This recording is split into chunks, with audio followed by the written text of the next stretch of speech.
but we didn't know if our little critter was gonna come back.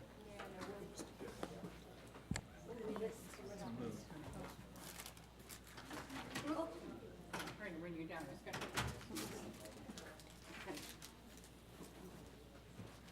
Okay.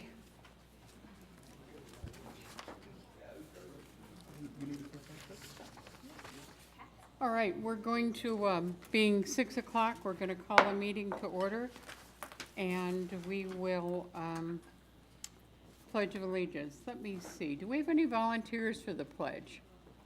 If this isn't a good time to do it now? Young man right back there. Thank you, please. Oh, he's coming up. Okay. Thank you so very much for doing that. Okay, go ahead.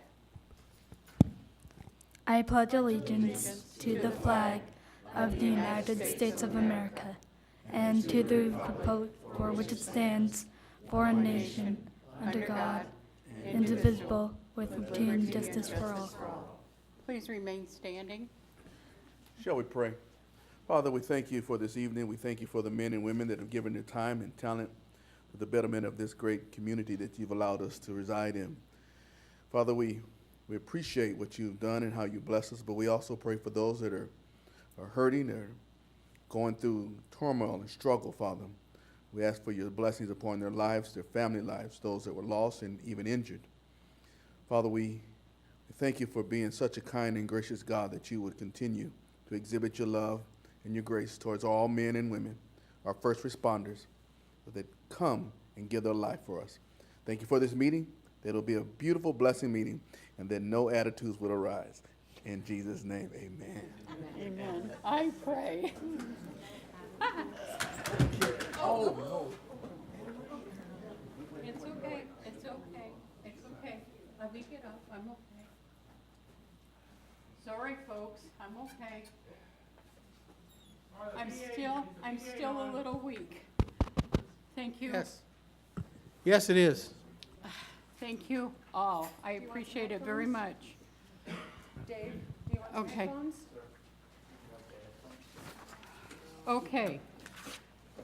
The regular session, then we have the city attorney's report. They can't hear you. Okay.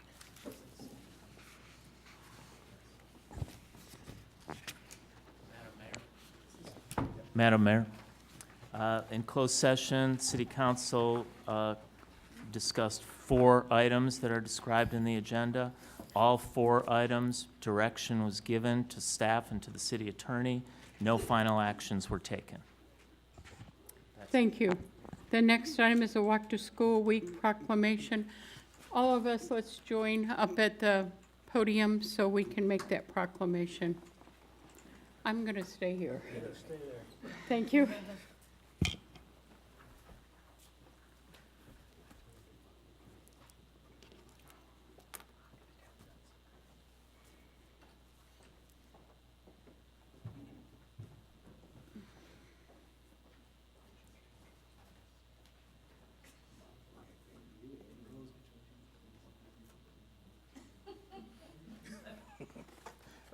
Mr. Bell, would you be so kind to join us?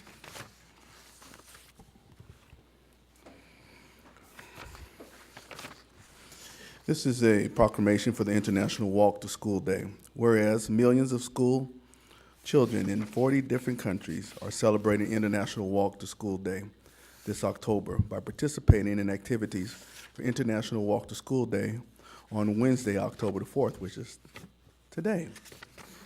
Whereas the children and adults worldwide join to Walk to School Day events to have fun and raise awareness about how walking, bicycling, skateboarding to school helps children's communities, and the environment.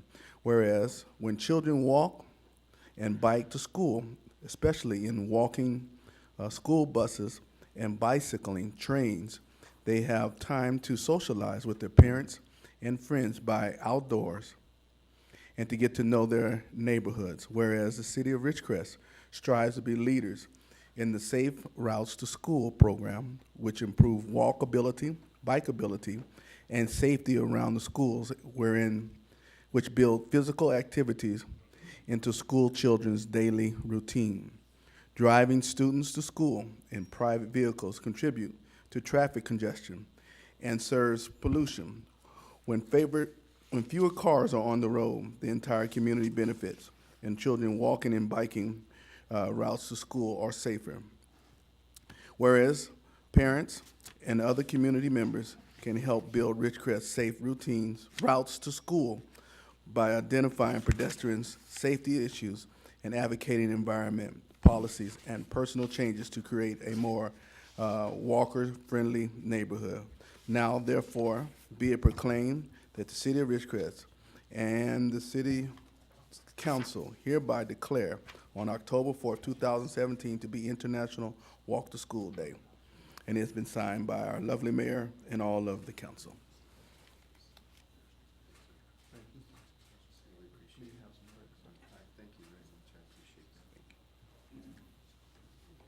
First of all, Madam Mayor, council members, Mr. Strand, staff and community, really appreciate this opportunity to be able to speak with you tonight. Appreciate the invitation for this. We have brought some of our staff members and some of our students.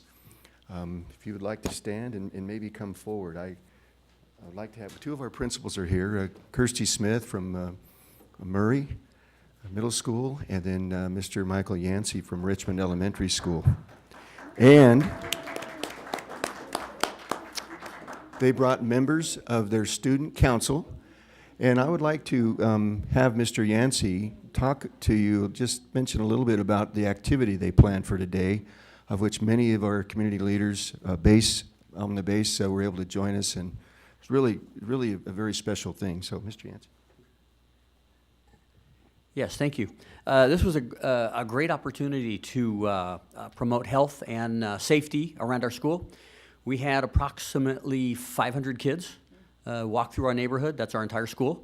We spent about 30 minutes on a walk, and then after we returned, in each classroom they did a safety lesson about the walk. So it was a beautiful morning. We had a great time. We led off with our fifth graders and ended with our kindergartners. And everybody actually had a great time. I had a number of them ask me if we could do this every day. Maybe. We'll see about that. But again, it was just a great opportunity to focus on health and safety around our school. So we had a great time.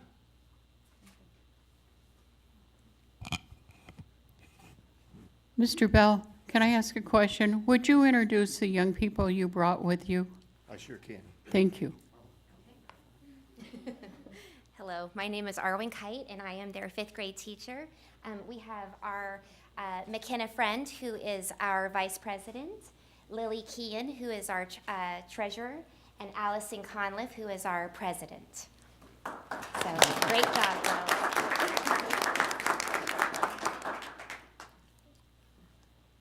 If I might just say a couple of other words, really appreciate the fact that you guys were here and the support, and I really enjoyed the walk with you today, as I know many others did as well. I would also like to say thank you to the City of Ridgecrest. You talked about safety, safe routes to schools. You know, you partner with all of our schools in our entire community to try to keep our community as safe as we can have it, especially for our kids when they're walking to and from school. There have been many projects that you've put together for us in our schools, bus drop-off zones, sidewalks, just to name a few.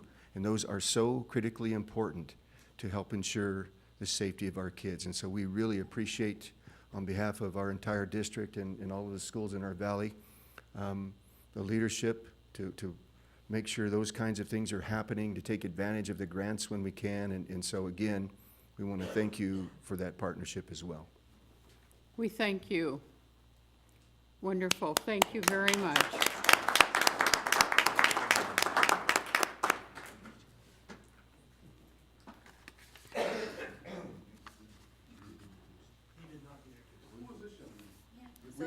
I will tell you, this is Gabe Knipe, and he is one of our students at Murray Middle School. Gabe Knipe, he's one of our students at Murray Middle School, and if you guys have not been to the new campus, you need to come over because you probably have to walk about a mile to get from the parking lot up to the office. It's actually really wonderful. But they don't have PE facilities yet because they're being built. So Gabe, what do you guys do for PE? So what we normally do is that we try to find activities that we can do outside the gym, like capture the flag. We walk around the field, and we also run the mile, obviously.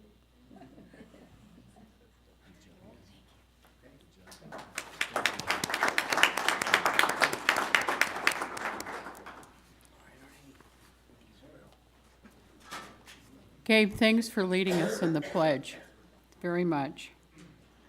Okay, the next item is public comment. Persons wishing to address the council on items that are within the council's jurisdiction and do not already appear on the agenda may do so at this time. Pursuant to the Brown Act, the city council may not take action at any item that does not appear on the agenda. Speakers are limited to 5 minutes. The public comment section of the agenda is limited to 1 hour. Each speaker is asked to provide his or her name. Any public comment?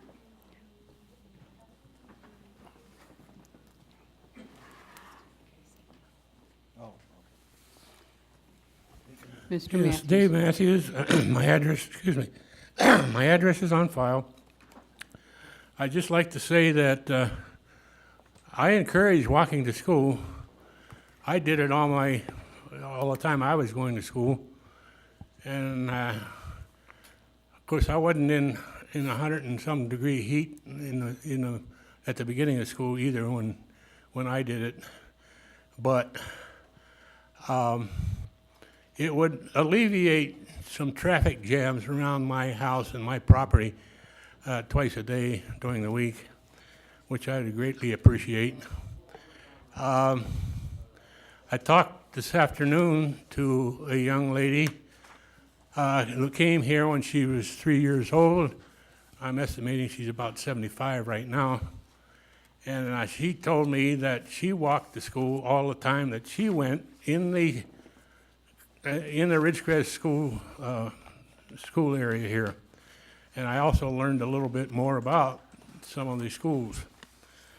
Okay, one other thing that I would like to mention to the council is that I have not seen, read, or heard anything about the status of the casino. I thought we were going to have periodic reports on that. You will and you are. Okay. You will shortly, very shortly, sir. The other thing is I had occasion this time to go in and peruse the minutes of the last council meeting. And it occurred to me that a lot of the items are very succinct, which in a lot of cases is good. But I'm wondering how much detail is required to be in the minutes, because I am used to going to federal government meetings where they actually have a court reporter there, and they take down every word. So I'm just wondering if I needed to find out specifically what somebody said or how somebody commented. Is that in the minutes, or do I have to go somewhere else? Is it required to be in the minutes? I don't expect those answers today, but maybe eventually. We can give you some. I can tell you, Mr. Matthews, that by our municipal code, I'm only required to take notes on the action items. So anything that you want to know what somebody said, you'll need to go back and watch the videos. Okay, thank you. And one other item is that, and I hope maybe I'm not stealing Stan Ratora's thunder here a little bit, but apparently I did not get the agendas for this week via email. I talked to or sent an email to Rickham stating that I'm on the list, but I get my email through Verizon, and some of the other people get theirs through Mediacom, and they didn't get it either. So maybe there's a problem coming out of the city hall to getting onto the internet. So We'll maybe check that's that something out. that somebody can investigate. Thank you. Thank you. Although you do know, sir, that they are on our website. And that, okay, thank you.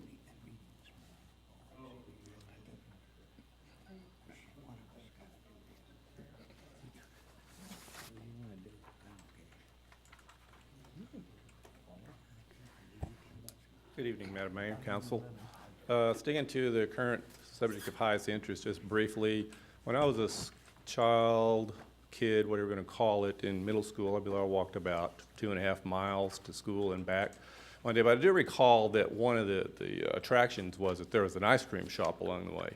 So maybe if the council wants more kids to walk to school, they should set up some little ice cream booths along the school paths and give them out to kids that want to walk. Do you think we And then could they can- sell the ice cream and benefit the city? Absolutely. Thank you. A nickel a scoop was in my Oh, day. okay. Thank you. On another note, I believe about a month ago, couple of council meetings ago, we had a conversation about the parking ordinance that was given action to the city attorney to look at and make a decision about and come back. I haven't seen that, so I'd appreciate it if somebody would ask to put that on a future agenda item unless they're just having a big hang-up and they can't quite get to it yet or so forth. Okay, that's it. Thank you. Thank you. No other public comment, then we will close that public. One more comment, Madam Mayor. Oh, I'm sorry. Please do. I was afraid you weren't going to speak. Good afternoon, Mayor and distinguished officials, and good afternoon, Mayor, distinguished officials of Ridgecrest, and fellow neighbors. My name is David Liviano. I just moved at the end of July in your wonderful city, and as every day passes, I'm falling in love with your city evermore. The people that I meet, the activities that I'm honored to be invited at, courtesy of members of the community, inspire me to come to you today and introduce myself and make a proposal. I'm originally from Eastern Europe, Romania. I grew up, most of my life, I grew up and lived in New York City, where I'm coming from, Brooklyn. So there are major differences geographically speaking. I have to adjust to drinking more water and other things. But what I found common, a common thread here, is that people are as kind and loving and busy as they are in New York City. Perhaps more polite than I'm used to in our bustling New York City area. But nevertheless, I had the pleasure of meeting for a few minutes our dear mayor, whom we wish a lot of good health. And she seemed to resonate to my idea. I'm a music teacher, I'm a musician, composer, and through the network of teachers, pedagogues in California, I connected at the beginning of this year with the Ridgecrest Charter School. And the leadership of the school, very inspired, believing in the importance and value of the arts, have been searching for a musician, a music teacher, to create a music program. And our roads crossed at the beginning of this year. So I visited several times your beautiful city. And then I made a decision. I came at the end of July. It was a little ethereal, seeing wonderful things, and I was wondering where are all the people. But I got used to the idea that in the summertime, the city goes on vacation, especially on the weekends, everybody goes to other areas. So as I'm establishing the new music program with the wonderful children of the charter school, I would like to propose, after noticing there's so many wonderful musical activities at different centers of worship, that the city needs and should have a representing children's choral group. I would call it the Ridgecrest Children's Choir. And this is my intention, to do a little research and exploratory conversations, if this would be something of interest, feasible, and to organize and create a vibrant, representative children's choir for this great city. I met a lot of musicians already, wonderful community, and I hope to be able to contribute both as a resident and as a pedagogue, musician, and composer. So that's my idea. I can be contacted very easily. I'm at the Ridgecrest Charter School, and my name is David Liviano. So I thank you very much, and I hope we can all get in touch. I understand this is being recorded and transmitted to every home in our city, so whoever is interested can reach out to where I work at the school or through this office, through your offices here, and I thank you very much. Thank you. Go ahead, ask. Brother David, if you don't mind, is it possible that I could get you in contact with the local pastors here in the city as well?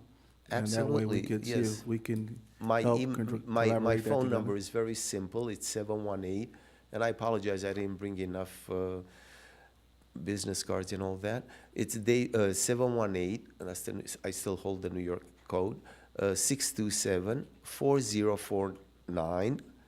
My name is spelled David Liviano. It's Livianu. David@livianu.com. That's my email address. So thank you very much. I'm looking forward to meeting all of you and discussing how we can create a very, very wonderful group of children that can sing for the future and represent your city at events in California and elsewhere in the United States. Thank sir. you. I thank you also because you were at the Relay for Life, and there was about 30 of your young people singing. They are great.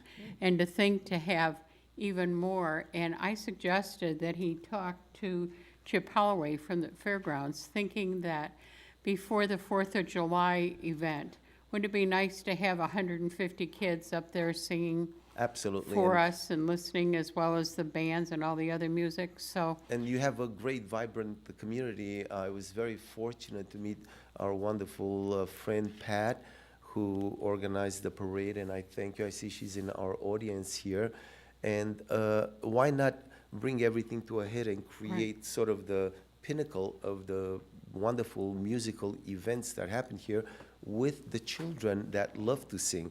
And I might add real quick that my goal is to integrate, though the musical notes are only 7, whether you use A, B, C, D, E, F, G, or the Italian do, re, mi, fa, sol, la, si, do, but the music represents everyone in the world. So when I teach children music, I use songs from around the world, not just from let's say United States or Mexico, but representing every culture in the world, which represents what our country stands for.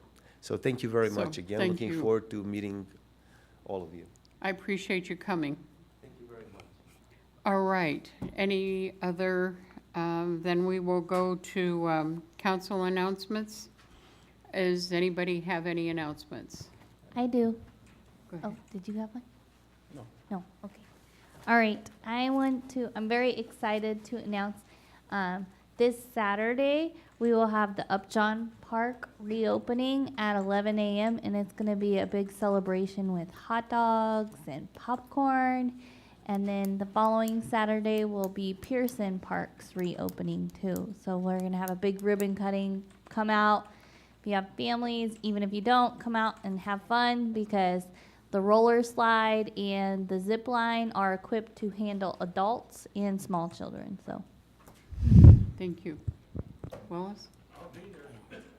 Okay. They I said want to see adults. you doing the zip line. That's going to be great. They said adults, Mr. Matthews. Okay. All right. No other announcements, then we will go to the consent calendar. All items on the consent calendar are considered to be routine by the city staff and will be approved in one motion if no member of the council or the public wishes to comment or ask questions. If comment or discussion is desired, anyone may ask for that item to be removed from the consent calendar and be considered separately with public comment before action is taken. Any of the members of the council wish to have any of these items pulled. I will read item number 2, proposed action to approve draft minutes of the City of Ridgecrest City Council, City Successor Redevelopment Agency, Financial Authority, Housing Authority, regular meeting dated September 20th, 2017. Number 3, proposed action to approve a resolution approving the acceptance of the actuarial validation report of the city's other post-employment benefits. Number 4, proposed action to approve a resolution authorizing the city manager to sign the notice of completion of Phase 1 sewer rehab project, authorizing the city clerk to file the notice of completion and authorizing the release of retention in the amount of $110,592.40 to the contractor Downing Construction 30 days after recordation of the notice of completion. I'd like to pull item number 1 on the minutes. Anybody else on the council? Number 1. I'm sorry, item number 2. Thank you. Okay, seeing no others, does the board have any that they, I mean, the board, does the public have any others you want to pull? Number 4, number 3. Okay, we're pulling them all. Okay, what I wanted to do on number 3 was Mr. Matthews contacted me and noted that in the minutes where his discussion was wanting projects to be approved, his addition on that was that he wanted to look at the 4 special projects that Mike Sanat brought to us. And so if you could add that it was the 4 special projects, not just projects in general, if you could add that. She's got it right. On the minutes themselves? She has it right. You told me to change it. It was the news article. Paper's got to change it. My apologies. All right, then I'm going to not ask that to be pulled, but it's already been pulled. So let's Okay. make a motion. and- I All right, a move, I move motion. approval of item 2. Second. Mr. Mauer, Aye. Mr. Thomas, Aye. Mayor Breeden, Aye. Mr. Martin, Aye. Ms. Stevens, Aye. 5 ayes, motion carries. Dave, next time explain it to me more fully. Please make sure I understand. Thank you. Because I thought I saw it that way. So, okay, number 3. Who has that one? Stan. Tess? Stan does, Madam Mayor. Stan pulled it.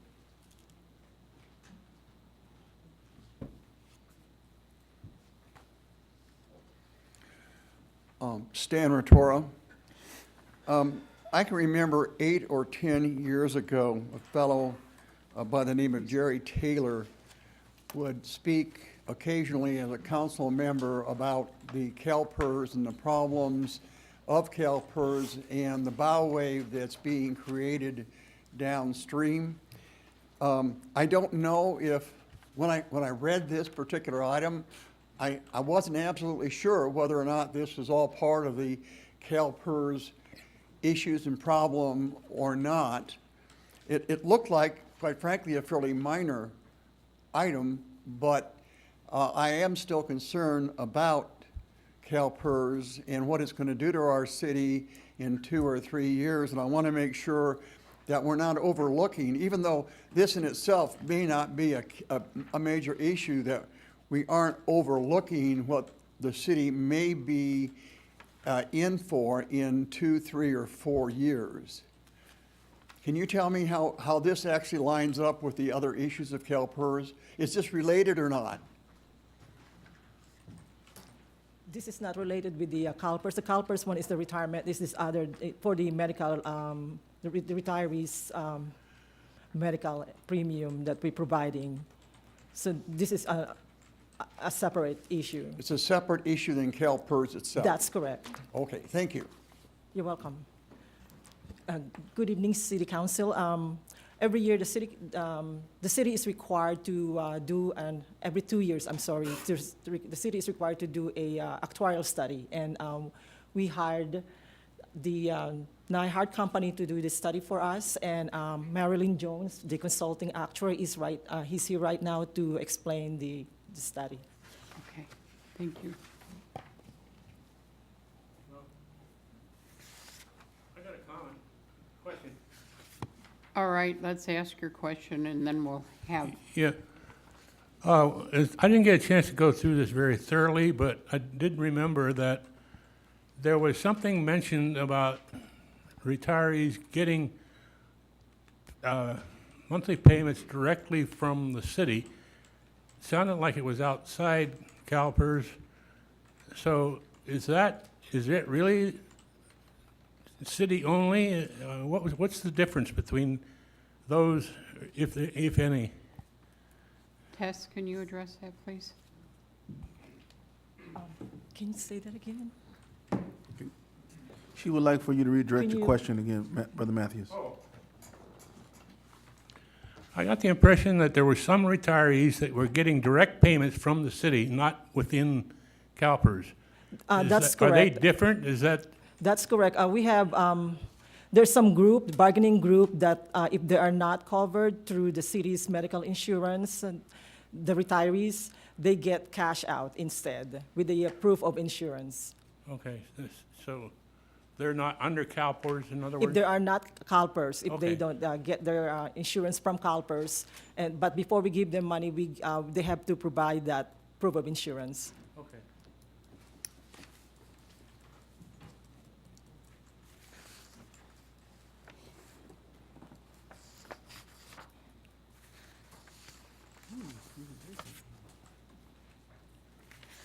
Good evening, Mayor, council members, others. As Tess said, my name is Marilyn Jones. I'm with the Nyhart Company, and we did perform the most recent updated actual evaluation of the city's retiree health program. How do I get this? He needs a clicker. He needs a clicker. Do you have a PowerPoint? Yeah. Yeah, Okay. that's it. Oh, okay, super.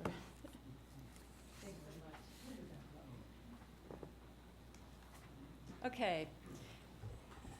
All right, so the purpose of the evaluation really serves two purposes.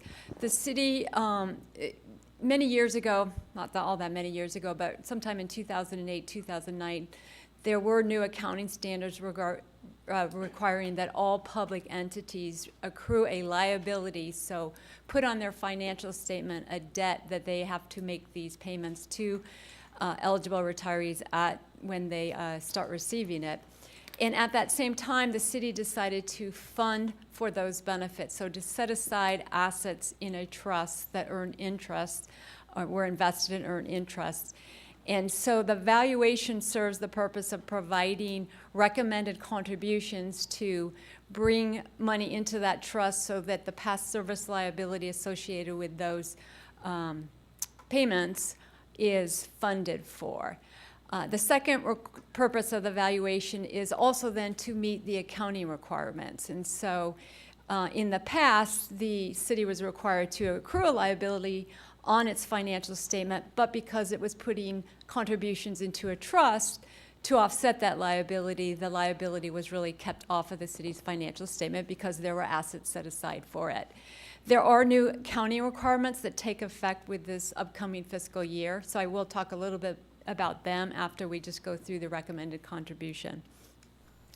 Just to give a little bit of background, the city does participate in the CalPERS health program for purposes of providing medical coverage to active employees as well as to retiree employees. That is a requirement when you participate in the CalPERS health program to also provide a contribution for employees meeting certain eligibility requirements after they retire and if they just elect to continue in the CalPERS healthcare program.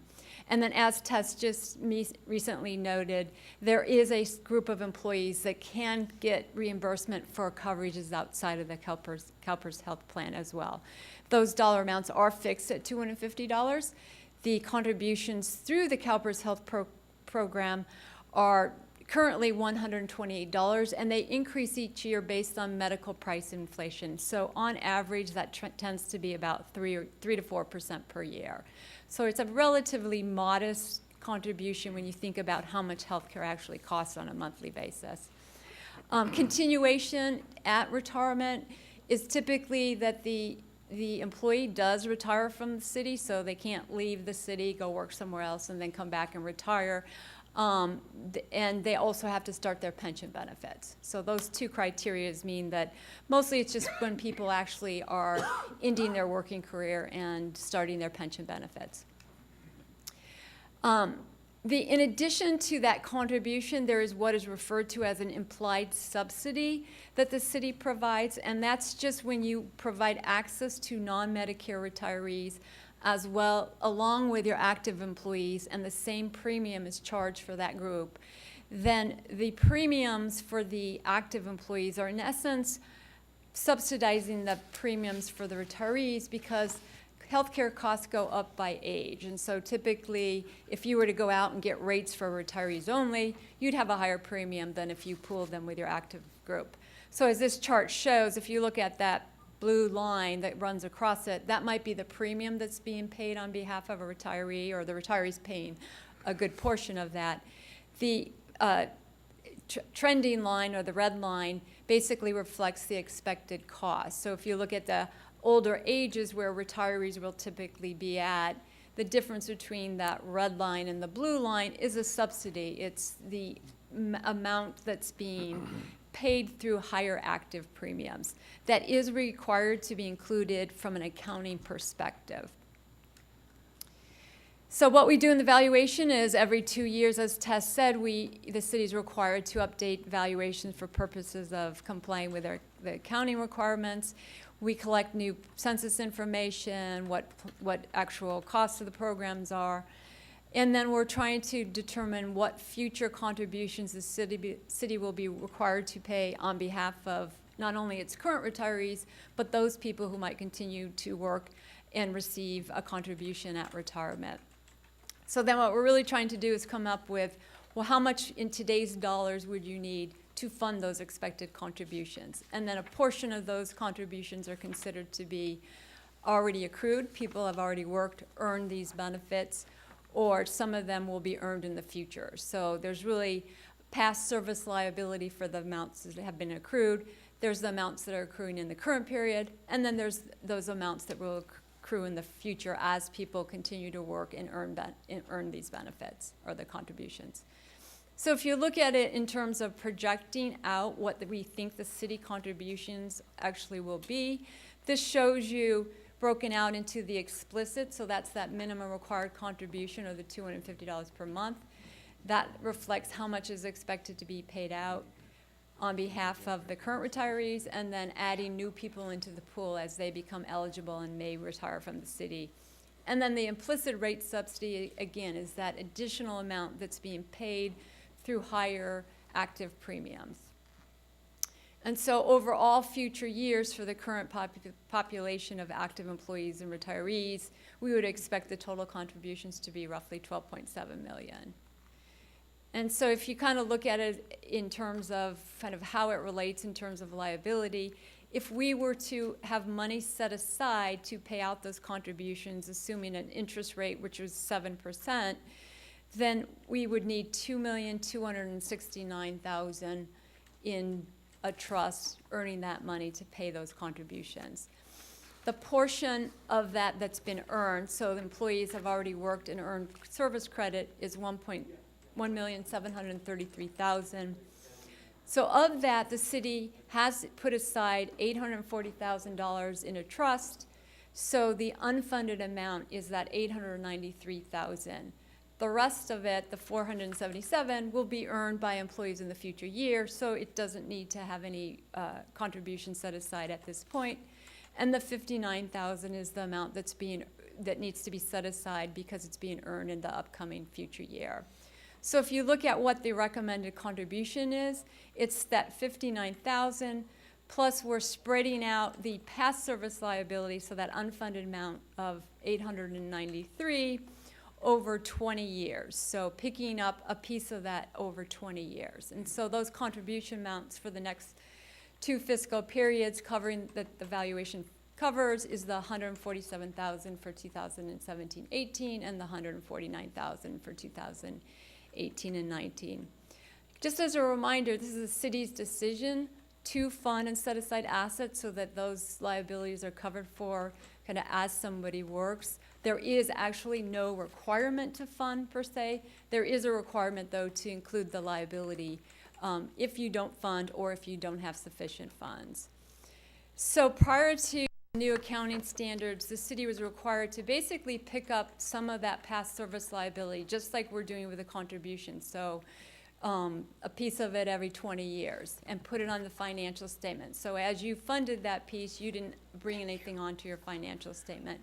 The new accounting standards that are effective with the current fiscal year require that you bring the entire unfunded liability on your financial statement. So it works just like the new pension accounting standards did, where you had to bring on your unfunded liability for your pension onto your financial statement. So effective with the next fiscal year, the city will have to bring on the unfunded amount, which currently our current estimate of that is that $893,000. Just like with GASB 68, they're very identical. There are lots of additional disclosures. You have to disclose your funding if you are funding, sensitivity to different interest rates. So if the interest rate were not that 7%, how much would the liability go up and down? But valuations are still required every 2 years as well. You probably will be required, though, to update your financials every year. Unlike in the prior years, you could just use the same amount for the 2-year period. So that's kind of my formal presentation. I'm certainly willing to take any questions on either the valuation report, which you may have, or the presentation. Council, questions? Go. I have a couple of questions. Can you go to your executive summary? And in the discussion, there is the Cadillac tax. Can you explain that to me? And let me make an announcement, please. I should have said this before.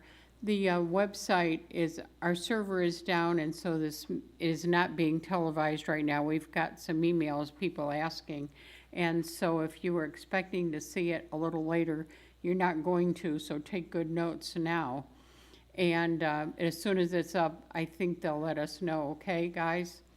Thank you. So please go ahead. Okay. Can you explain the Cadillac tax? Yeah, so the to me? Cadillac tax is part of the Affordable Care Act that was scheduled to take effect in 2018, got deferred to 2020, and it just really requires that if the premiums that are paid on behalf of active members or any individual getting coverage out there, be it an employee or just in the individual market, are greater than a certain threshold, then there's a tax that has to be paid.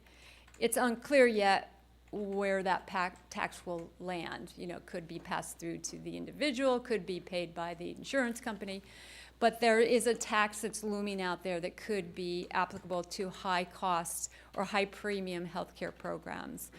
As it relates to including that tax in the valuation, prior to GASB 74 and 75, those accounting standards required looking at the tax or looking only at benefits, and so the tax was not considered.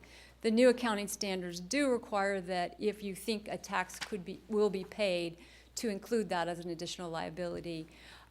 Based on current premiums and current thresholds, assuming some level of increase in those thresholds, we do not anticipate that that would be a materially impact the liabilities. So you said it doesn't, I'm sorry, did I interrupt you? No. So you said it isn't determined who's going to pay for that yet? Because when I look at it, the 40%, is that, who is, I mean, are we liable for it, or is the employee liable, or as you say, is the insurance company going to pick it up? Where does that money come from? Well, that will be up to, obviously, like if it's going through the insurance company and it's taxed on through the insurer, whether or not the insurer will pass that through just to the individual. Those are the unknowns that nobody knows for sure how employers will handle it, nor how the insurance companies will ultimately handle it. I mean, So I think how do that we there's make a some decision? thinking that it would ultimately end up being the employer responsibility if they purchase it through the insurance, or if they're doing a self-funded plan, just because passing it through to the individuals is a very tough thing to do. So are you hoping that we will look at this and approve it because in the recommendations, that's what I think you're saying, but without knowing who pays what and how much, Well, that certainly would be of concern to me. Well, the number one, it hasn't gone into effect. Right. Number two, it's not included in any of this information.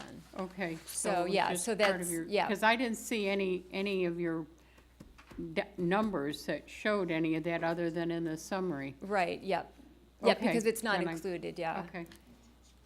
I thought we had a bullet in the assumptions, but I'll double check that got Okay. included. Thank you. Other questions?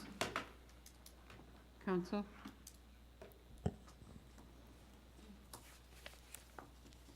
No other questions? Is there any public questions?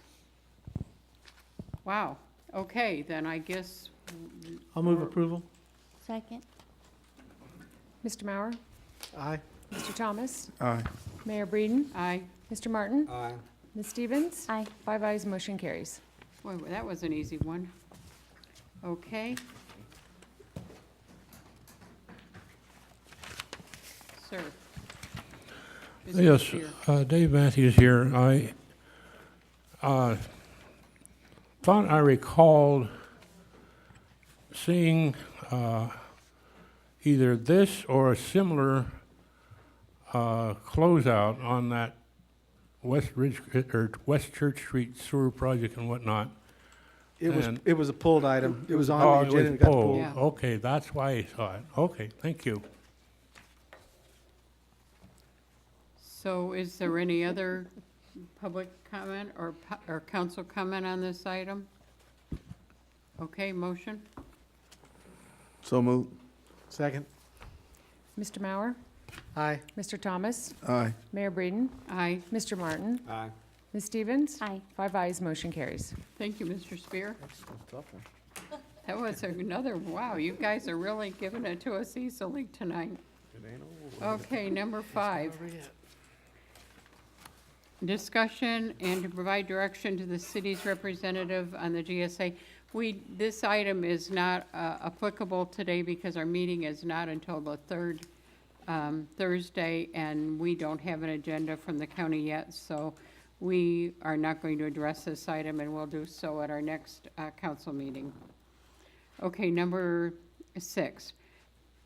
Proposed action to approve a resolution amending fiscal year 17-18 budget listing streets in the 5-year street improvement priority list of the pavement management system. In the project list for the local streets and roads funding program of the Road Repair and Accountability Act of 2017-18 SB1. Mr. Culp. Yes, Honorable Mayor, Council, this is a procedural item. As you know, the Senate Bill 1 has a program, which is the Road Improvement, Local Streets and Roads Funding Program. And the California Transportation Commission has a form that they require to be filled out with the streets that we want to include within our program for funding.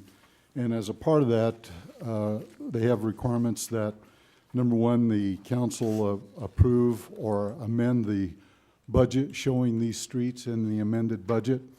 Then also to approve a resolution that shows these particular streets to be included in the proposed local streets and roads funding program that we're asking to be funded. And that is then, after the council does approve the streets, the amended budget, and the list, staff is then permitted to put that into the list and submit that to the California Transportation Commission. I believe the deadline is October 16th. Thank you, sir. Are there any questions from council? I just wanted to make a comment that we did review this list and discuss it in the infrastructure committee as well, so. Any comments, questions from the public? Well, I want to commend staff.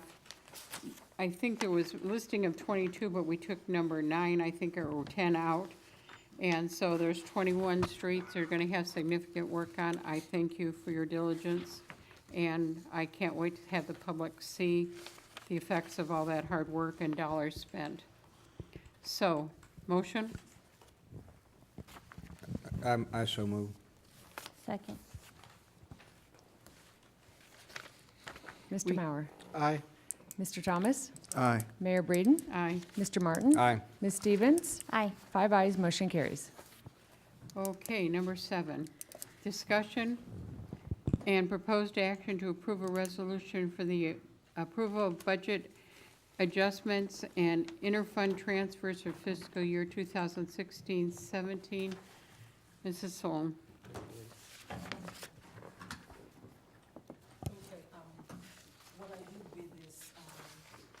Can you get closer to? What I did with the closeout is I broke it down into 3 parts. The first one is the rolling out of the capital project budgets. And you will see on the attachment A shows the all of the capital projects where I'm taking the whatever is left over on the balance of each projects, decreasing that, removing that budget in 2017.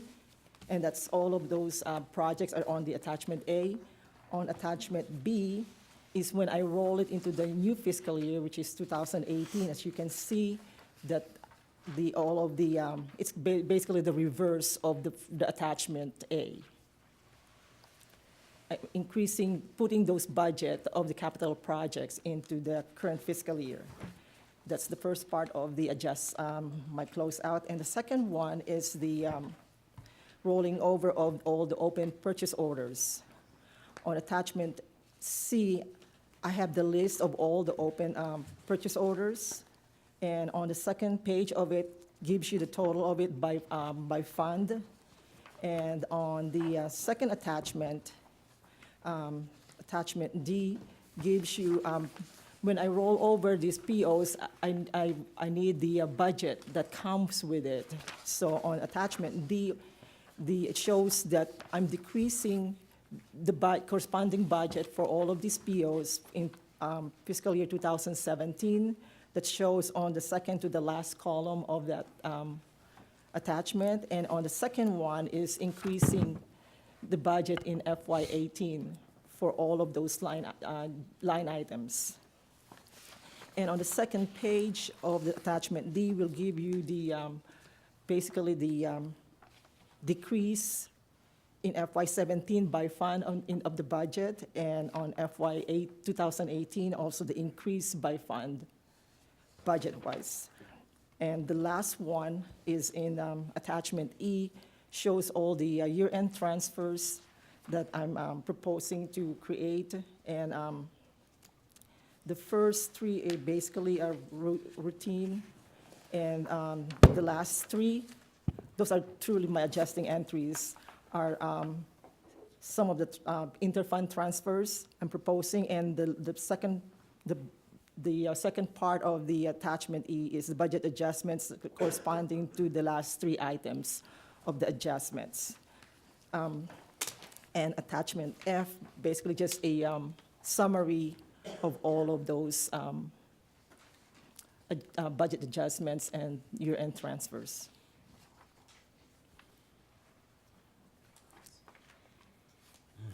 Okay. I have a question.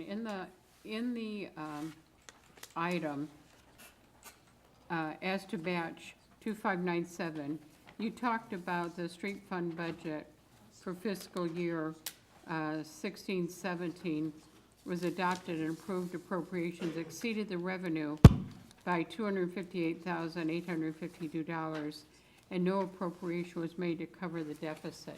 Can you explain to me how that happens and who how it gets authorized? Is it done through staff? Is it done through us? How does it happen?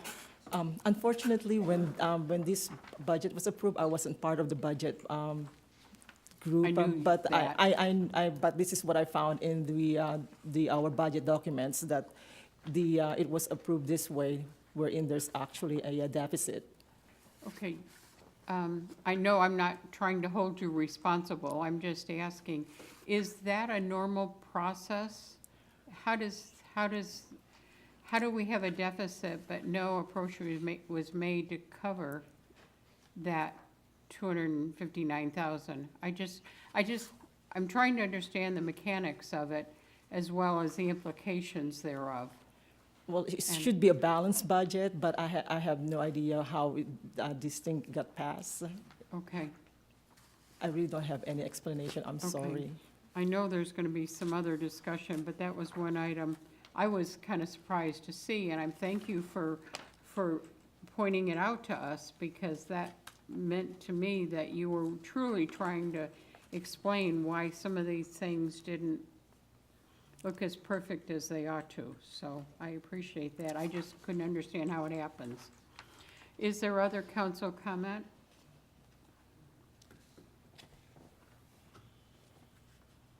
Okay, public comment.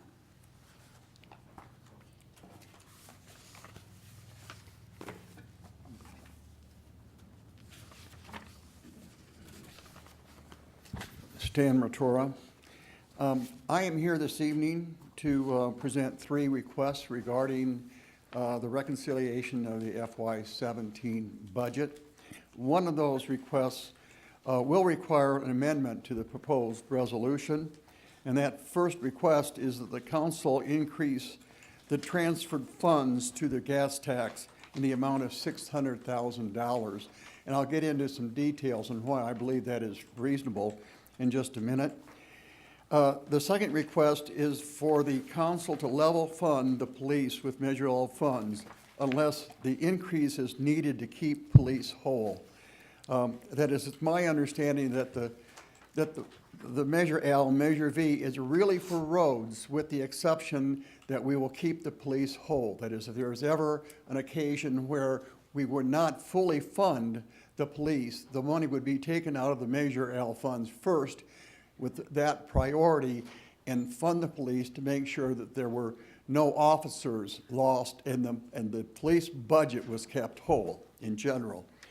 And then the third request is that the city increase the budget oversight from here on out. We've got a oversight committee or a finance committee, but we're just getting up to speed. There's been problems getting data, and my feeling is we need to continue to get up to speed and provide perhaps more oversight in the future, especially with the addition of data coming out of the new finance system. Okay, so now getting into some of the detail.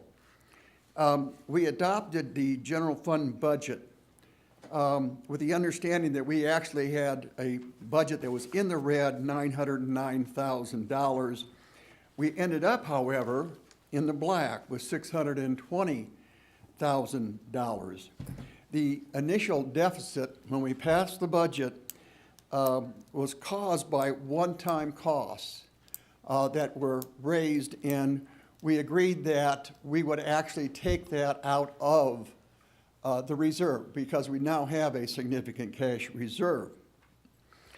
It turns out that during the fiscal year, there were some tax revenue gains, although the majority of them by far were Measure L, with very few of the tax gains. TOT in particular did come up $250,000, but the losses, the revenue losses from the general fund, when I say general fund, I mean all those general funds that do not include Measure L.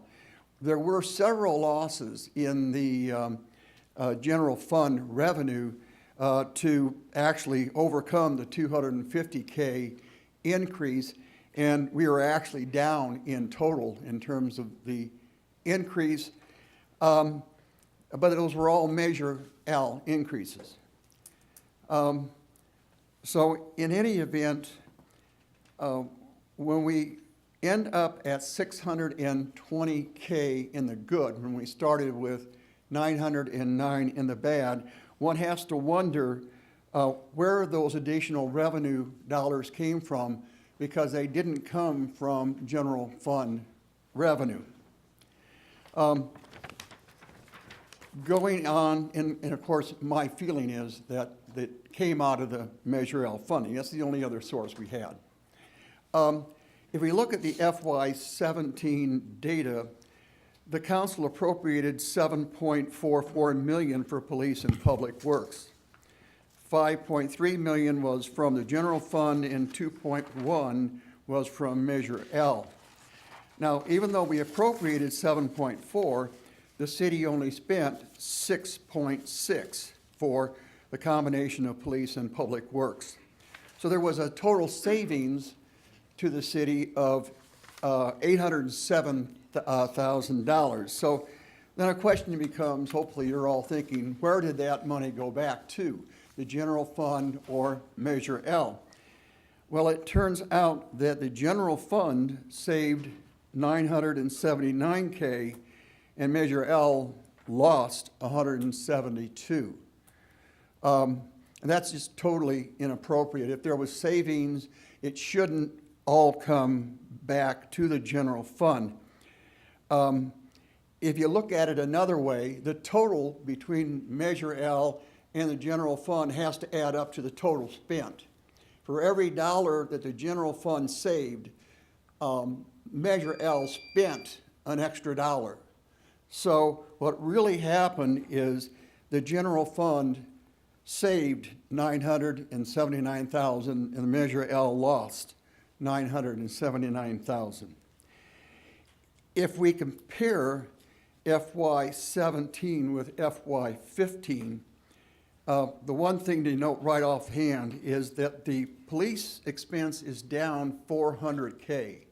So that's a tremendous savings, and that's good. I don't know if that was planned, but obviously there's a good deal of management going on, good management, and of course we apparently were down a few officers during that time.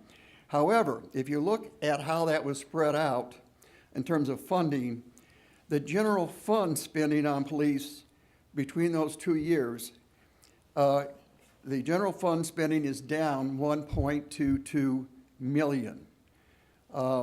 That was $5.29 million in FY15, but only $4.08 in FY17. And obviously, if the general fund spending is down, clearly, and yes, indeed, the Measure L spending on police was up $0.81 million. So what we've got is a situation where the general fund is spending less and less on police, and Measure L is spending more and more on police. And of course, that's also not the intent of Measure L.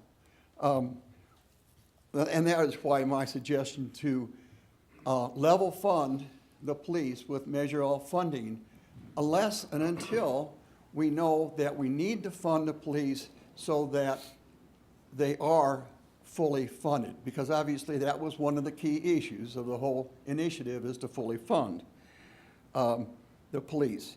So once again, my three requests are for the council to transfer $600,000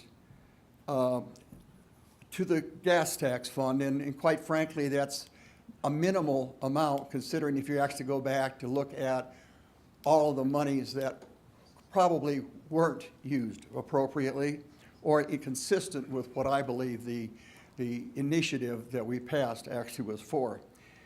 And then I would ask the council to level fund the police with Measure L dollars unless the increase can be definitely shown and why it is needed to avoid losing officers or reducing the police budget.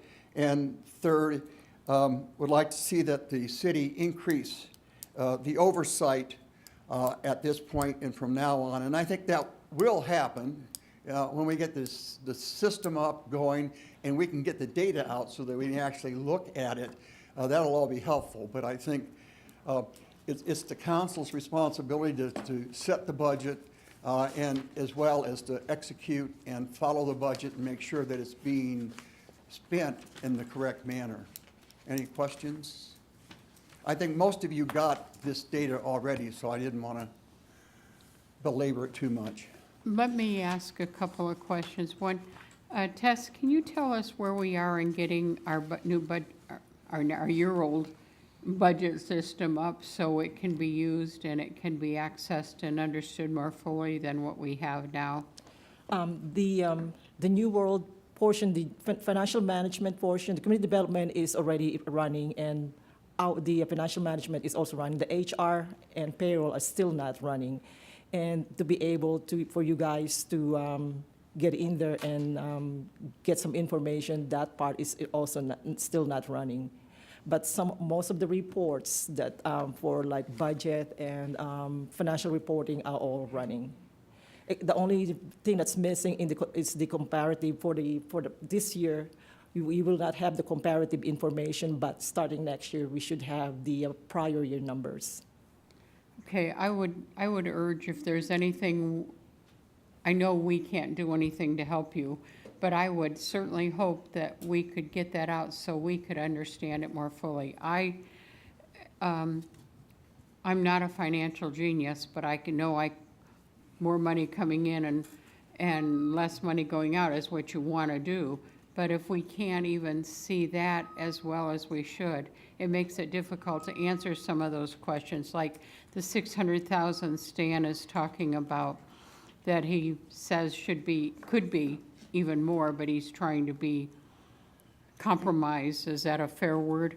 Yes. And saying the 600,000, because if indeed that $600,000 was used, should go back to roads, because money from, if I'm paraphrasing you wrong, help me if I'm not doing that correctly, but I think Stan is alluding to the fact that general fund dollars were left in general fund that should have been used by the police department, and the police department was funded with dollars from Measure L and V when it should have come out of general fund first. Did I paraphrase that correctly? Absolutely.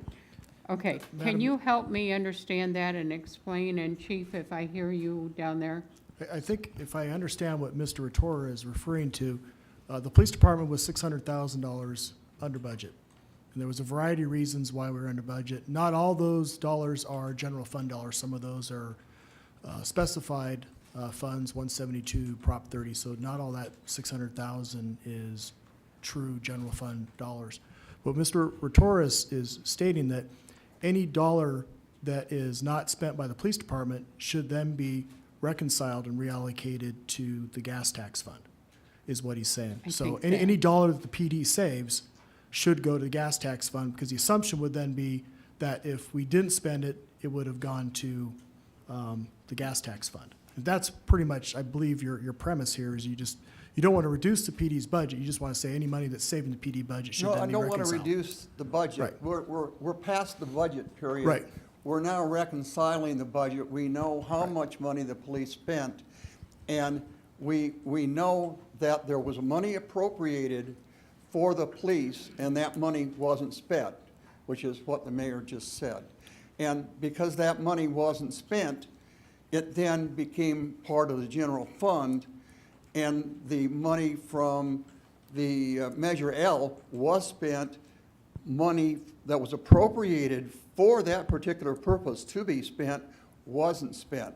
So we're replacing appropriated money from the general fund for the police with Measure L funds. So I believe in layman terms, any money that's saved in the police department at the end of the year should go to the gas tax fund. Is that what I'm hearing? I think that's... To boil it down to one That's not sentence. the point I was trying to make, but you're right. Again, it goes back to the fact that the purpose of Measure L is to fund roads and keep police whole, all right? The police were whole during FY17. No, there's no question about that, right? The money wasn't needed. We appropriated $2.1 million from Measure L to supplement if it was needed. Turns out During the year, somehow that $2.1 million got raised to $2.3 million. And I never saw an appropriation for that additional 200,000. But that in itself doesn't matter. Again, the purpose of the initiative was to keep police whole, not to overfund police.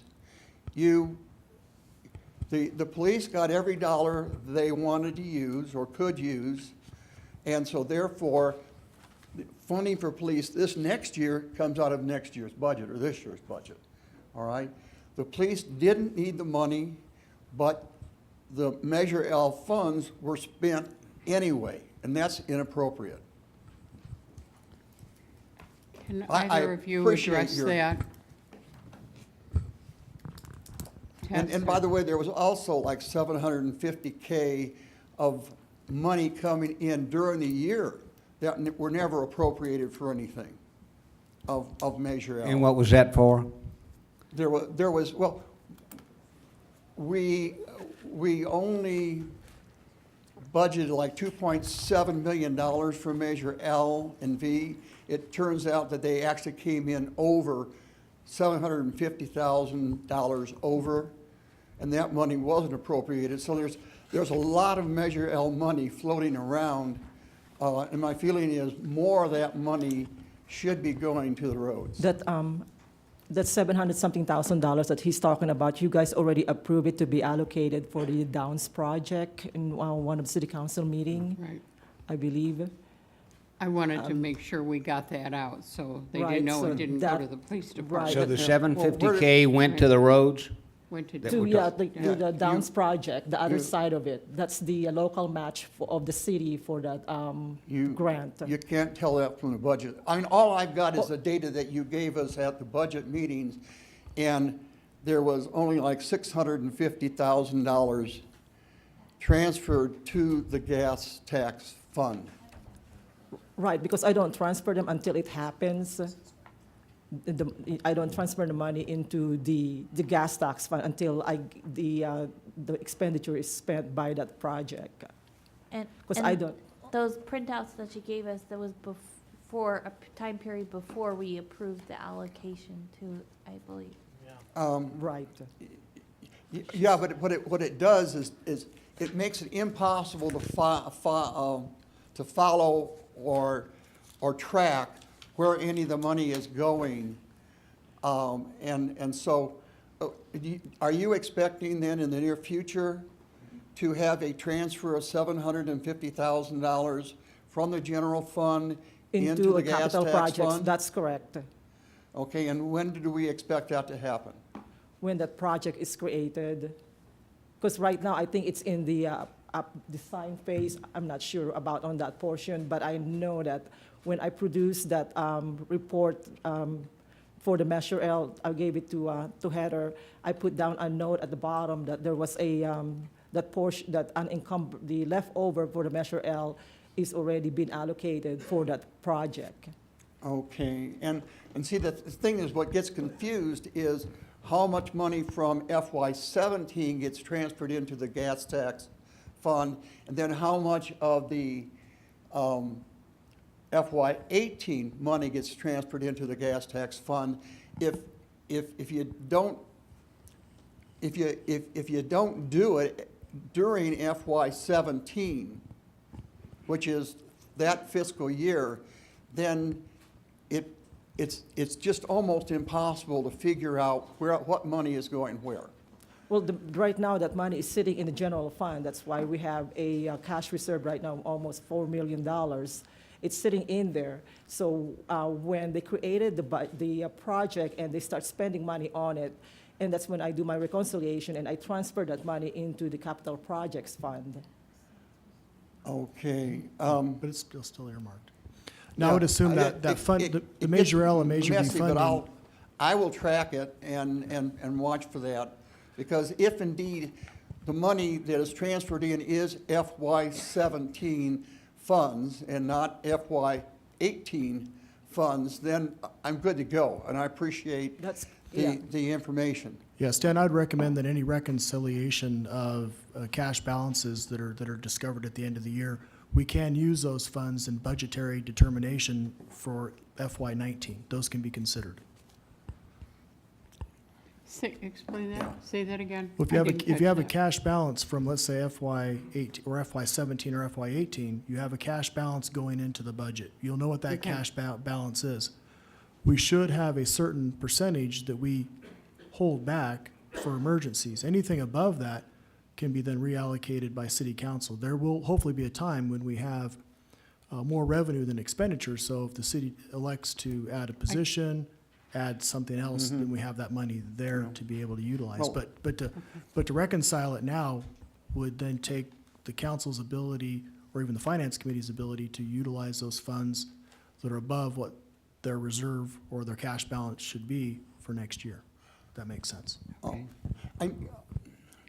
The thing is, if you look at the $3.3 million that came in for FY17 from Measure L, and you try to figure out where it was used, all right, the only thing that you can come up with, based upon the budget data that we got at the finance meeting, is that $2.3 million was spent on police.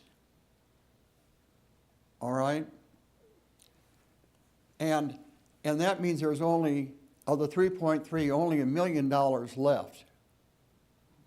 That's not true. The report that I showed you guys, it shows the transfer to gas tax shows as an interfund transfers. That's how you can see it there. Right. You cannot see the expenses as streets expenses, but for you to follow it, look at the interfund transfer to gas tax, which is Fund 102. That's where you're going to see all the transfer to gas And tax. there was like 650,000, I believe. And also the Fund 18, another transfer for Fund 118, which is transferred to capital projects, which more likely are roads projects. So you have to Okay, add so both of those to give you what's the total then that went to?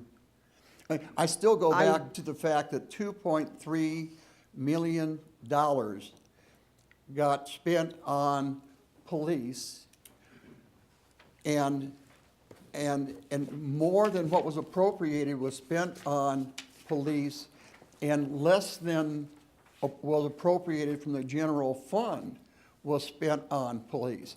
And I don't see how you can come up with $750K left over to transfer later out of FY17 because there was only 3.3 million total.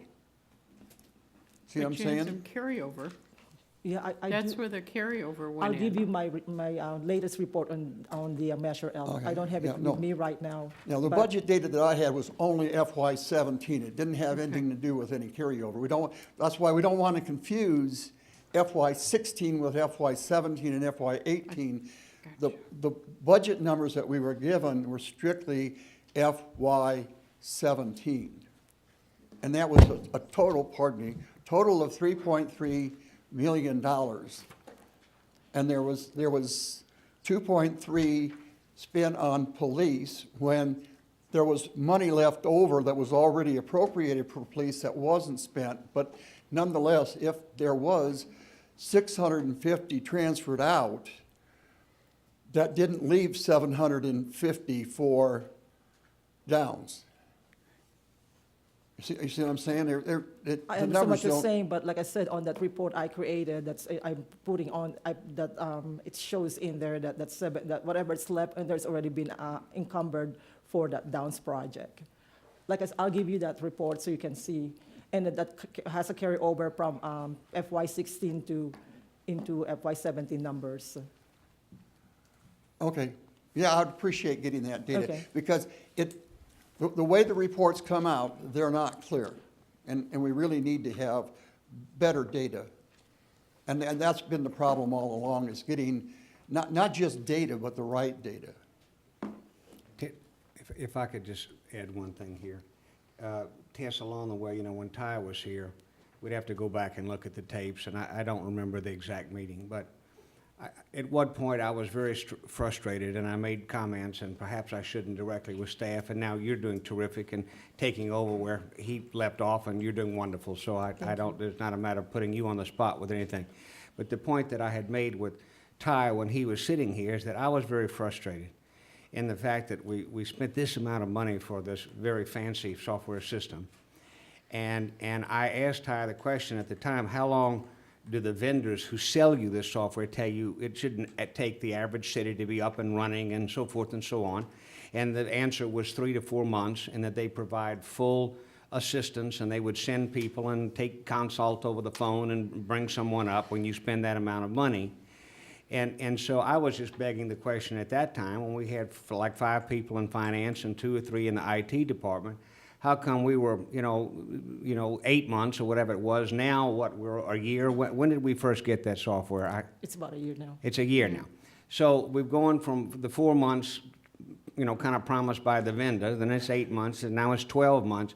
And problems continue to arise with the one gentleman who spends 20 hours a week poring over this and trying to understand it, and yet he's continued confused.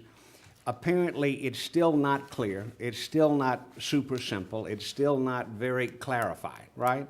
And so I just would like to ask that, and I was also told that we were going to get a report from Ty, that we were going to have a full report as an update on where we were with this software and the training and which modules would be completely, integrated and which ones would possibly take a little longer.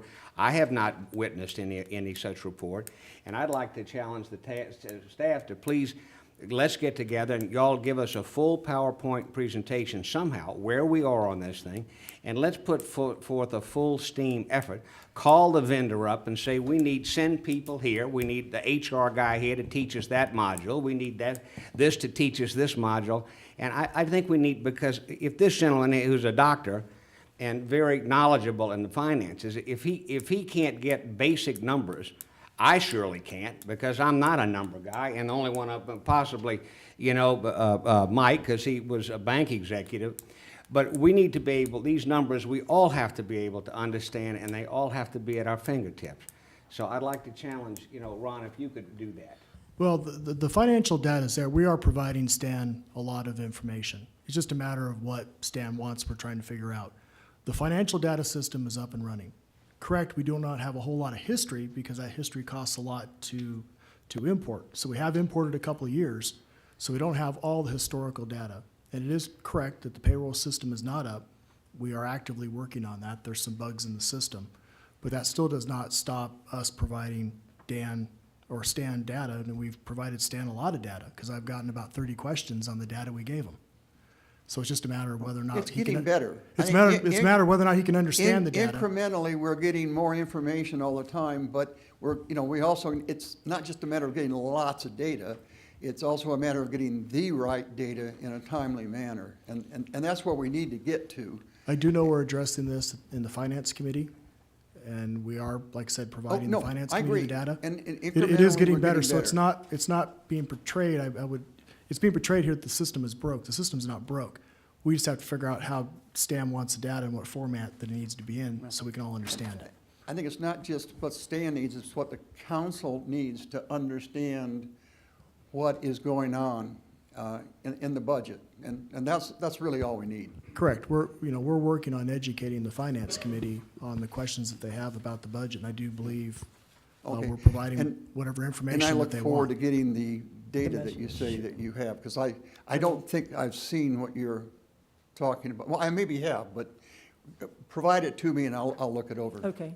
Thank you. And I would like to add to that, even the most expensive software out there, there's no perfect one, and there's always going to be something that's missing in the software that it can't produce for us, because I'm finding out on this new software that there's a lot of things that I'm looking for that it can't do for me, and I have to do extra work with it. So. Okay. Gosh, can I ask a quick question? In reference to getting Mr. Stan the information that you say you're going to provide to him, does that cause any problems in reference to a deadline? Are we up against a wall in reference to a deadline that this? No, because I've been already producing that report for the Measure L committee, so it's. Okay.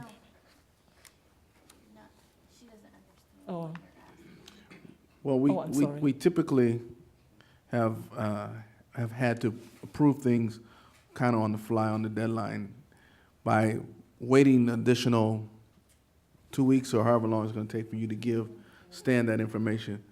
Is there a deadline we're looking at that we may not be aware of that needs to be approved if we don't, on this one? on this here? I have the auditors coming on the last week of October to finish this one, and I just want to make sure that I have this thing done by the time they get over here, so they can get the data, and I have to have and they have to have finish the report no later than December. So once I turn in that data to them, they usually prepare all of that, and they have to give it to me by December 31st. Otherwise, we'll be in trouble. Okay. Is there any other public comment? I just wanted to ask one more quick question. Mrs. Neal. I'm sorry. Will that process have to go through the financial committee, through you and Ms. Lindsay? Is that just something that it'll just come back to council once they get the information? We brought this straight to council because we didn't have the time to do it. So hopefully, and I think this is what Stan's alluding to, is more oversight from the committee. But as we get to the point where we'll get the report sooner, then we can review them before they come to council. That's, yeah. But we chose in Finance Committee last time that we needed to have it come to council so she could get her October deadline. We meet on the third Monday of the month, and so we would meet 2 days before the council meeting, and the council reports actually put out the Thursday before that, so it wouldn't, Wouldn't have worked. Right. yeah. and- Time-wise, it wouldn't have. You're right. Yeah. I guess the question is that report missing any data? The Or measure any data and that needs to be report? added? The reconciliation. I mean, I don't think it's affecting my adjusting entries. But do 'Cause- you all need more data before you decide if you want to Do the three do what regulations? Stan's asking? Well, 'Cause really, the only one that would impact it would be the $600,000 transfer for the reconciliation is my, But then again, like I said. but to- that's not part of the That's reconciliation. exactly Answer. right. Yeah. Yeah. it's not No, part of the it's not. He's reconciliation just wanting process. to add more to my So for transfer. the, as far as the reconciliation, we could go ahead and approve the reconciliation. The reconciliation is supposed to take into account all transfers that are required to true up the budget for FY17. I mean, But it's a I'm not transfer transferring like that all other money, though. transfers. I'm not transferring that money, I'm leaving it in Just like general get it in fund. holding. It's She's right. not transferring until it's needed in that fund. Until Exactly. the project's done. And Well, there's it not started. $600,000 worth of work, there's not a project right now. Yeah, it's not available like anyway, because you guys already allocated it for a project. Simply because it's in the general fund doesn't mean it can't go back to Measure L or V when the road projects come up. Is that correct? That's correct. It's actually set aside as a designation in the fund balance that it cannot be just spent on anything else. Right. Okay. You can reallocate this money, or you can use it for next year's budget and making your budgetary decisions. Light bulb came on. All right. Mr. Neal, was there any other questions from council? Okay, Mr. Neal? Just let me start off by saying I see a number of things going on here in this discussion that are quite satisfactory.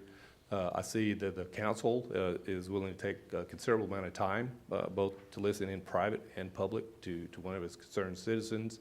I see those that listening bringing forth questions such or and possible direction maybe from what came from Mr. Martin. I see staff showing themselves willing and ready, capable of providing the information that citizens are asking for, and engaging in conversation with them, being open to them, and making. And I think this process, people that are watching or can't hear, I guess we're not webcasting, I don't know, but I think this is increasing their confidence in their city government. And so I applaud every one of you in particular, just like I said, give kudos to Mr. Rotora. He's giving you a very valuable absolutely free service. He charges, you don't get charged a dime for this oversight watchdogging that he's been doing for quite some time. And I think he's pointing out some things that the council clearly needs to be made aware of.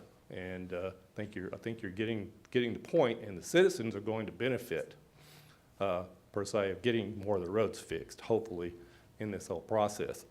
It's occurred to me we've gone over a lot of numbers, possibly just a policy consideration. I think I could put it in simple terms, and that would be that in general, the desire would be that the police department would be funded entirely from the general fund without any Measure L funds.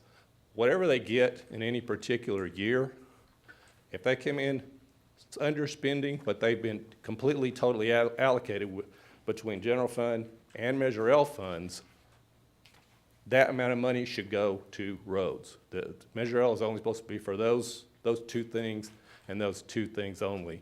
And so we're seeing that we have some under budget, some spending needs that the police didn't need all of. And as a matter of policy, I would suggest that just be an automatic process to say police didn't need it, it goes to roads, because we do have a continued immediate necessity to get a lot of roads still fixed in this town. We have a lot of residential streets that are on the serious downslope of degradation, and every single 6 months that we wait and do not do something with those roads, we incur much more serious cost to get them repaired. If we could get them all repaired tomorrow, we would be in much better shape overall financially in Ridgecrest. So it needs to continue to be treated as a serious priority, where we put every available dollar that we can put to get the roads fixed. Once you get to a point where you have got that problem taken care of, I think you're going to find you may not need to charge your citizens as much sales tax. I think they'd be happy about that. And some of your other expenses in conjunction with that could possibly go down quite a bit. Thank you. Thank you. Is there any other public comment? Any council comment? Then a motion? I move approval of item 7. I'll second. Mr. Mauer? Aye. Mr. Thomas? Aye. Mayor Breeden? Aye. Mr. Martin? Aye. Ms. Stevens? Aye. 5 ayes, motion carries. Okay, item number 8. We are going to ask our attorney to address this also. Thank you, Madam Mayor. Okay, for item 8, the item has changed since the agenda was posted. So essentially what we're looking at is adding a different item to the agenda, and there's a procedure for that under the Brown Act that I will describe. We're still talking about a construction contract for the renovation of the sports complex. That's still the subject matter. The way it was agendized was a resolution awarding a bid after a bid process. What happened since the publishing of the agenda is that our consultant found that the bid, it was the only bid, was defective for several reasons, missing information, various reasons. The bid was what's called in the Public Contracts Code non-responsive. Okay, so there were essentially no bids then. When that happens, the city, obviously the city needs to get the work done. So the city then, when there's no bids whatsoever, the city may then go, enter into good faith negotiations with whomever they want. So what we're replacing this item with, if you vote to do so, is for the Parks Director, Mr. Patton, to explain what was negotiated and what the contract is, and then that will be a decision before you. So we essentially need 2 votes here. One, to add this new item to the agenda. That requires under the Brown Act, requires a 2/3 vote, and it requires finding 2 things, and I'd be happy to state the motion if you'd like. But it does require finding 2 things that allow us to bring this item, to add this item on. And those 2 findings are, one, that the information came after the publishing of the agenda. Okay, that was clearly the case here. All of this negotiation happened after the posting of the agenda. The second finding is that it can't wait another 2 weeks. And I'll have Mr. Patton explain the basis for that. But if we, so when you're ready, we will then have the opportunity to vote on whether to add this item. When we're ready to, because if we're going to add the item, there's no sense discussing it. We are either ready to add or we're not ready to add. have to understand why we can't. That it rose subsequent to the posting of the agenda. That's right, yeah. Yeah, all we wanted Mr. Patton to explain is why I can't wait 2 more weeks. Okay. Right, so wow, that's loud. So the reason why I can't wait 2 weeks is you'll probably all remember that we've gone out to bid on this project once before, and we had to reject all bids. So through the process, from then until now, the process that we've done, too much time has lapsed. So basically, under the current agreement, the project would start on October 20th, and it would finish on February 2nd. If everything, Mr. Mauer, in a perfect will in a construction project went perfectly. When have I seen that? Never. So that gives us about a month cushion. We're already going into the start of the baseball season to get the project complete. So if we wait another 2 weeks, give ourselves a 2-week cushion, and that's just, per the contractor, just too risky. And they would rather not even start the project than have that kind of a timeline. So that's really basically the reason. And also, these funds are tax allocation bond funds that need to be expended. Okay, so is there a motion? I'll make a motion as per the city attorney. Thank you. So the motion is to add an item to the agenda under Government Code Section 54954.2B2 by finding, 1, that there is a need for immediate action, and 2, that the need to place this matter on the agenda came to the attention of the city following the posting of the agenda for the October 4 meeting for the reasons previously stated. I second the motion. 2573E12, AB 1726. And we need 4 aye votes on this, right? That's correct. So it was Mr. Mauer and Mr. Martin? Yes. Okay. Mr. Mauer? Aye. Mr. Thomas? Aye.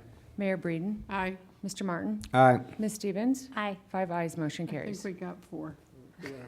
Okay. 2/3. Now, sir. So that was the easy part. Gary, do we have the presentation up? This is going to be a very, very brief presentation because, as you guys well know, this project has been in the makings for about, I want to say 9 years. So hopefully it's finally coming to fruition. We've only been involved in it for 3, so. Right? I've been on set. 1. Well, See, it's sailing through. Well, I've been involved with them for 9, once as a planning commissioner, once as a city councilman, now 4 years as an employee. So it'd be great to get this thing off our plate and get it moving along like the rest of the project. So, all right, Kerr McGee Sports Complex project. So this is kind of currently what the project, what the facility looks like. These are pretty recent pictures here. This is what we're trying to get to for our community and for our youth. Why do we need to do this project? What's the difference between this and this? Well, we can play ball on these fields as we have been doing, and it serves the purpose of, quality of life issues for our young, 400 kids that use this facility each year. Why do we want to see this? This project, or this complex as it sits, it's partially about not only quality of life, but it's an issue of economics too. Currently, the current numbers from the National Recreation and Parks Association, there's $1.4 billion a year that Parks and Recreation has an economic impact in communities across the country. Now, this facility may create some economic activity. Kids are playing, mom and dad go to practice ball They don't want to cook dinner, they might go out and spend some money at McDonald's. That's great local money. But in addition, what we're looking for from this facility is some economic impact, which means outside dollars outside of our community. Currently, the youth organization that utilizes a facility most of the year does one tournament a year. With the improvements we're making, we think we can probably do one a quarter. Again, trying to get a little piece of that $1.4 billion. That's the direction I want my department to go with our facilities, is create tax dollars from outside our community into our community for our local business and our general fund, right? So, moving along, I think. So, as we talked about previously, we went out to bid. The allocation for the project on that bid was $1.79 million, right? We went out to bid. These are the bids that returned, that were submitted. As you can see, the closest one is about $1 million over our allocated budget that we had for the project, going up to over $3 million. So after that happened, we had to reevaluate how we were doing this. Every one of the bidders on this, on the bid sheets that were returned were out of town bidders, which is fine. We don't have anything against that. Everybody's free to bid. But no locals bid on this thing. So what that causes is a lot of extra cost in the project for employees, traveling employees, per diem, hotel stays, all that kind of stuff. So what we had to do was figure out how to drive down the cost of this project without destroying it and still having a facility we can use for years to come. So what me and my staff did is we started talking to local contractors, local subcontractors to try to figure out what the cost of these individual items were. So based on that, we figured, we could probably do the project and come up with somewhere between that $2 million and $2.7 million, hopefully closer to the $2 million, because that's really what we had. Now in the process, talking to Miss Sloan over here, we discovered that there was an account.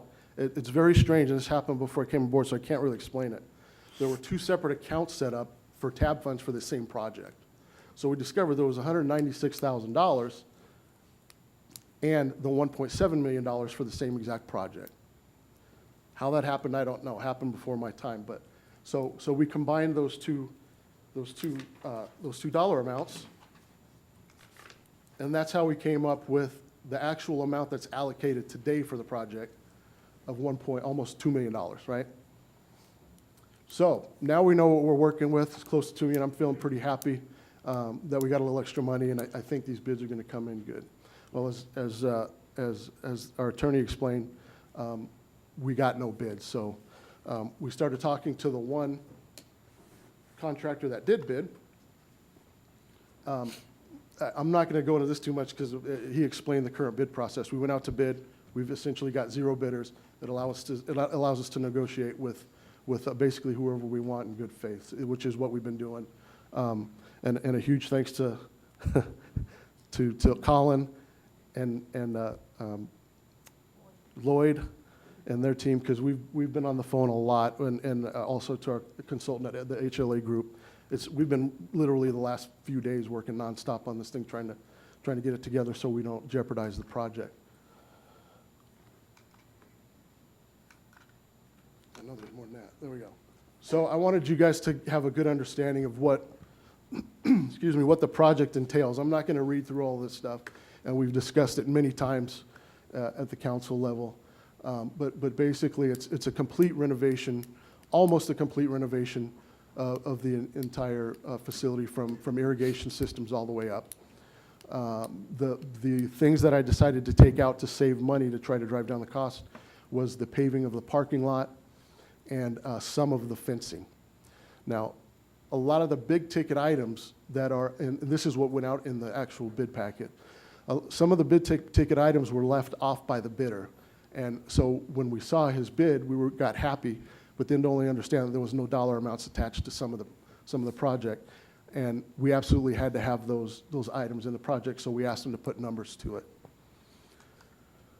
So the proposed bid as it sits is $2,267,387 by South Bay EDC Inc. South Bay is a contractor that does a lot of work locally with our, on the base mostly. Done several projects, and he does, that's his own, that's what he does out here. Most of the, all of the, you know, this matters, but it doesn't matter, but a lot of the subcontractors listed in his bid are local. So a lot of those dollars are going to stay local with our local businesses. Again, the bid was open to whoever wanted to bid. This was the only bid. And working through the numbers up until the time I sat up here, this is pretty much it. And this is actually a little bit off. It's $5,000 higher than that because I got a text from our consultant said that the contractor made a mathematical error of $5,000. It should be, just for the record, $2,272,387. So a bit of a shock to me because we thought we were a lot closer to the 2 million mark, but of course that was because he didn't add a lot of the stuff in that absolutely had to be in. This thing's not liking me. So from the allocated amounts of the project today to the shortfall is about $279,000. So, what's that? We'd have to put the 5,000 on top. Yeah, we'd have to put the 5,000 on top of that because I didn't get that number till after I'd already submitted this presentation. So the options that we have, again, and a big thanks to Tess because I've been bugging the heck out of her too about money and dollars and what's there and what's not there. Currently, from the last report she gave me, there's $316,351 in unallocated TAM funds. And in my department, I have impact fees in the amount of $236,000 as we sit. So staff is asking that if the project is to move forward, we have to approve the amount in $2,272,387 with you telling me if you're going to approve it, which pot of money that's going to come from. Can you explain the benefits of either one or the detriments of either one? Well, the benefits of the you know, the city manager may want to weigh on this a little bit too, but to me, the benefits of using TAB funds is we need to spend the TAB funds. And we can knock a big chunk of that out with this extra money needed. That's really Give me the current contract amount again, please. 2 million. It'd be like 283,000. Current contract amount would be $2,272,387.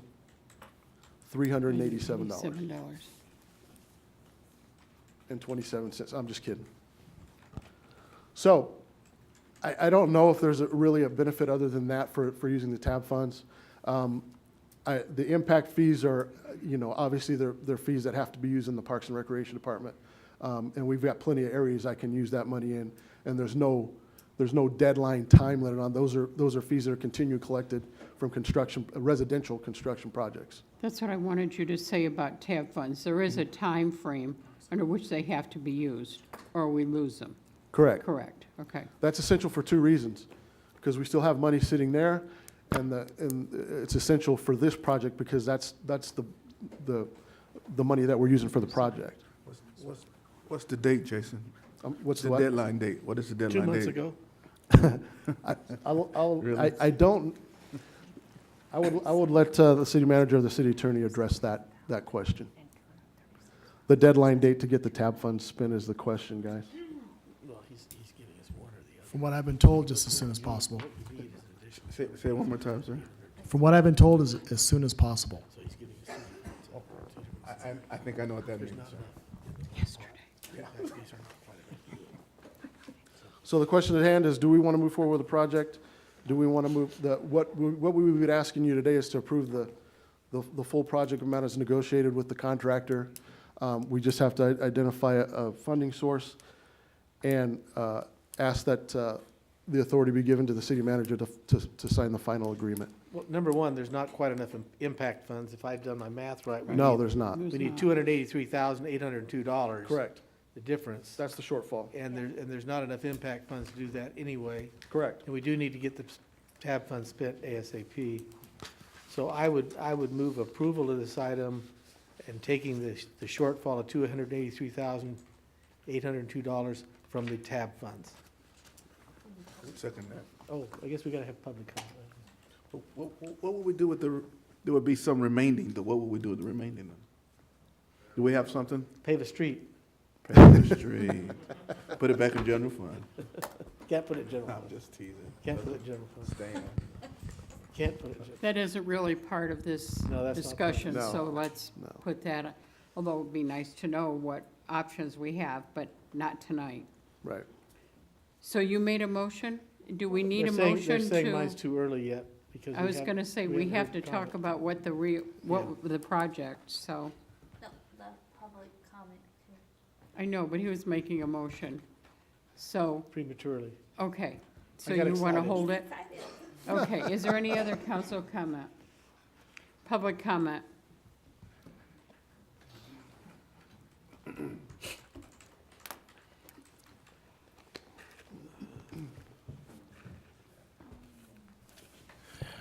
Dave Matthews. You mentioned a complete overhaul, so to speak, from the ground up. What is the up? Is it going to be the lights? Yeah, I mean, we can pull that back up and you can see the entire scope of the project. This is the entire, instead of going through all 25 items line by line. Yeah. But from the ground up means from the underground up, actually, we're doing all new irrigation, smart water systems. Yeah. Field renovations, I just want to bleachers. know if it's going to go to the lights too. Yes, items 3 Yes. and 4 are parking lot lights and sporting Yes. field lighting. That He probably wants will to help. know if the lights shining on the street are gonna get fixed that blind him when he Yeah. drives. No, there's no retrofit project for the current lighting system, but there is a construction project for additional lighting Oh, it's additional? on the Soccer the field. soccer fields, yeah. Okay, Ooh, thank you. You're welcome. I thought we were gonna finally take care of Dave. Maybe the next phase, we'll get some LEDs. But you know, also, some of that lighting on the east end of is gonna have to be moved when the electrical poles are moved. Right, yeah, I've been talking to Lauren about that kind of stuff, and we think we probably have that worked out. I guess I'll start out since we have that list up there. I asked for information as far as to the bid and the line item amounts and so forth, day before yesterday, I believe, or yesterday? No, sure. Anyway, earlier. And so I was told the bid was non-responsive and some other term. Basically, it sounded like it was gonna drop out. Now I get here and I find out based on what I'm hearing, which is still somewhat confusing, we're not going with the original bid. We're going to work with this contractor in some fashion and do this. We see this list of things, but we don't see the costs for each thing. And I think that does not satisfy me or the public in wanting to know the details of what we're paying for what, especially in light of the fact that we paid $600,000 for the bathroom out there. So, you know, being able to see individual items could bring some things to light that people might want to correct in the future. So I'd still like to have that. I wish I had had that before tonight. What I'm hearing, I'm not understanding why I couldn't have gotten that before tonight. The other thing that I'm still wondering about is the proposed work that's being done out there is not adding any capacity to the fields. Is that correct? Correct. So I'm a little confused as to how doing this work, adding no capacity to the fields, is going to increase our ability to hold tournaments there either way. If we could hold 3-4 tournaments with this capacity, but we're doing one, why? Just because we improved the grass and the fence and other things why are we now able to hold 4 tournaments instead of just one? I don't get that. Well, we're not quite having 4 tournaments yet, but the idea is to attract them to our facility. I can tell you based on experience, I spent 8 or 9 years on the board of directors for that particular organization. And the facilities is what attracts the tournaments. It's just the truth of the matter. So you're saying what we got now, people are only willing to come once a year because for whatever reason it's attractive enough, but I can tell you they The try other to, 3 you think you might get, they don't want to come unless the grass looks nice and the fence looks nice and the, and the bleachers look nice. the local organization has tried to do multiple tournaments, and they've only ever been awarded one a year. Right. That's the truth, I know. And, okay, anyway, we won't continue that discussion because Okay. we'll see, I Yep. guess. Clearly, we're going to spend the money on this, so I'm going to hold you to your statement. I'm going to expect to see 4 tournaments a year, Okay. minimum, when you get it done. Gotcha. Okay. 2 would be double. Yeah. Now, So, the other Jason- question. I'm sorry. Oh, go ahead. No, That's something, yeah. for instance, one of the things is like bleachers. Are we adding, can we seat more people at this thing? I mean, every project I've ever known, LSU Stadium or this, it's always try to get more capacity if you're gonna fix it up. Are we seating more people? We will have the ability to seat more people, but the more important issue for the bleachers is ADA compliance. Well, I know that's important, but you don't know, we're not planning on increasing the number of people that can sit? I'm not, the bleachers will be bigger, yes, and ADA compliant. The amount the bleachers will hold, yes, to answer your question. Sit on the bleachers, yes. Yes. Do we have any idea, I mean, like the capacity now, how empty have they been, or they've been packed? I mean, what is our capacity for seating here? I can answer that to a degree because I've got grandkids that play baseball out there, and there's a lot of people overflowing. They're not sitting on the bleachers. They're bringing their own chairs and things like that. So the bleachers are not, they're out of capacity now. Well, that's what I'm saying. If we're gonna do this, we ought to pump up the seating capacity. Well, that's what he says we That- are that- doing. But we don't know how many. I can't, I mean, I can find out, yeah, exactly how much. I know they're bigger, and I know that to further Mr. Mauer's comments, sometimes you go out there and half the bleachers are full and everybody's sitting on their own chairs. So people prefer it because they're more comfortable. But there's a reason people are not sitting in the bleachers, and sometimes when you're trying to sit there and you've got everything from splinters to bugs to, Sun. yeah, whatever on there, they want to sit on their own chairs. If we had good bleachers where people can slide down the bleacher and not have to Go to the worry about, yeah. that'd be good. Get out 2 years from. And then being able to get into the bleachers. A couple of the fields have very small bleachers, yeah, Yeah. and we're gonna fix, and they're not up to current safety and ADA So standards. these are That's gonna what be we're like gonna fix. aluminum Yes. type, huh? Yes. Not- Yeah, okay. I might add that had we been shown line item bid amounts, your question would already be answered. And so I think that's something very lacking right here tonight, unfortunately. Well, the bid amounts aren't gonna tell you how many people can sit in it, but it would tell you the cost. You know, Mike, Maybe not. what he's trying to do is not trying to pull one over on us by not having that, all that information. But remember, this happened 1.5 days ago. Oh, I understand. And so there really wasn't time to get an item by item.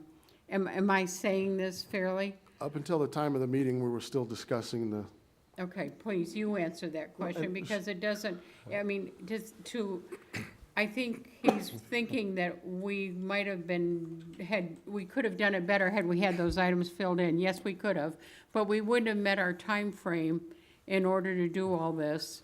And I want to make sure that we have those Little League teams out there, because I recall when we had our last league here, Papa John's told me they had delivered, and I'm going to say hundreds of pizzas to the hotels. That's dollars that come in here, dollars that are spent here by people who would not be spending them here.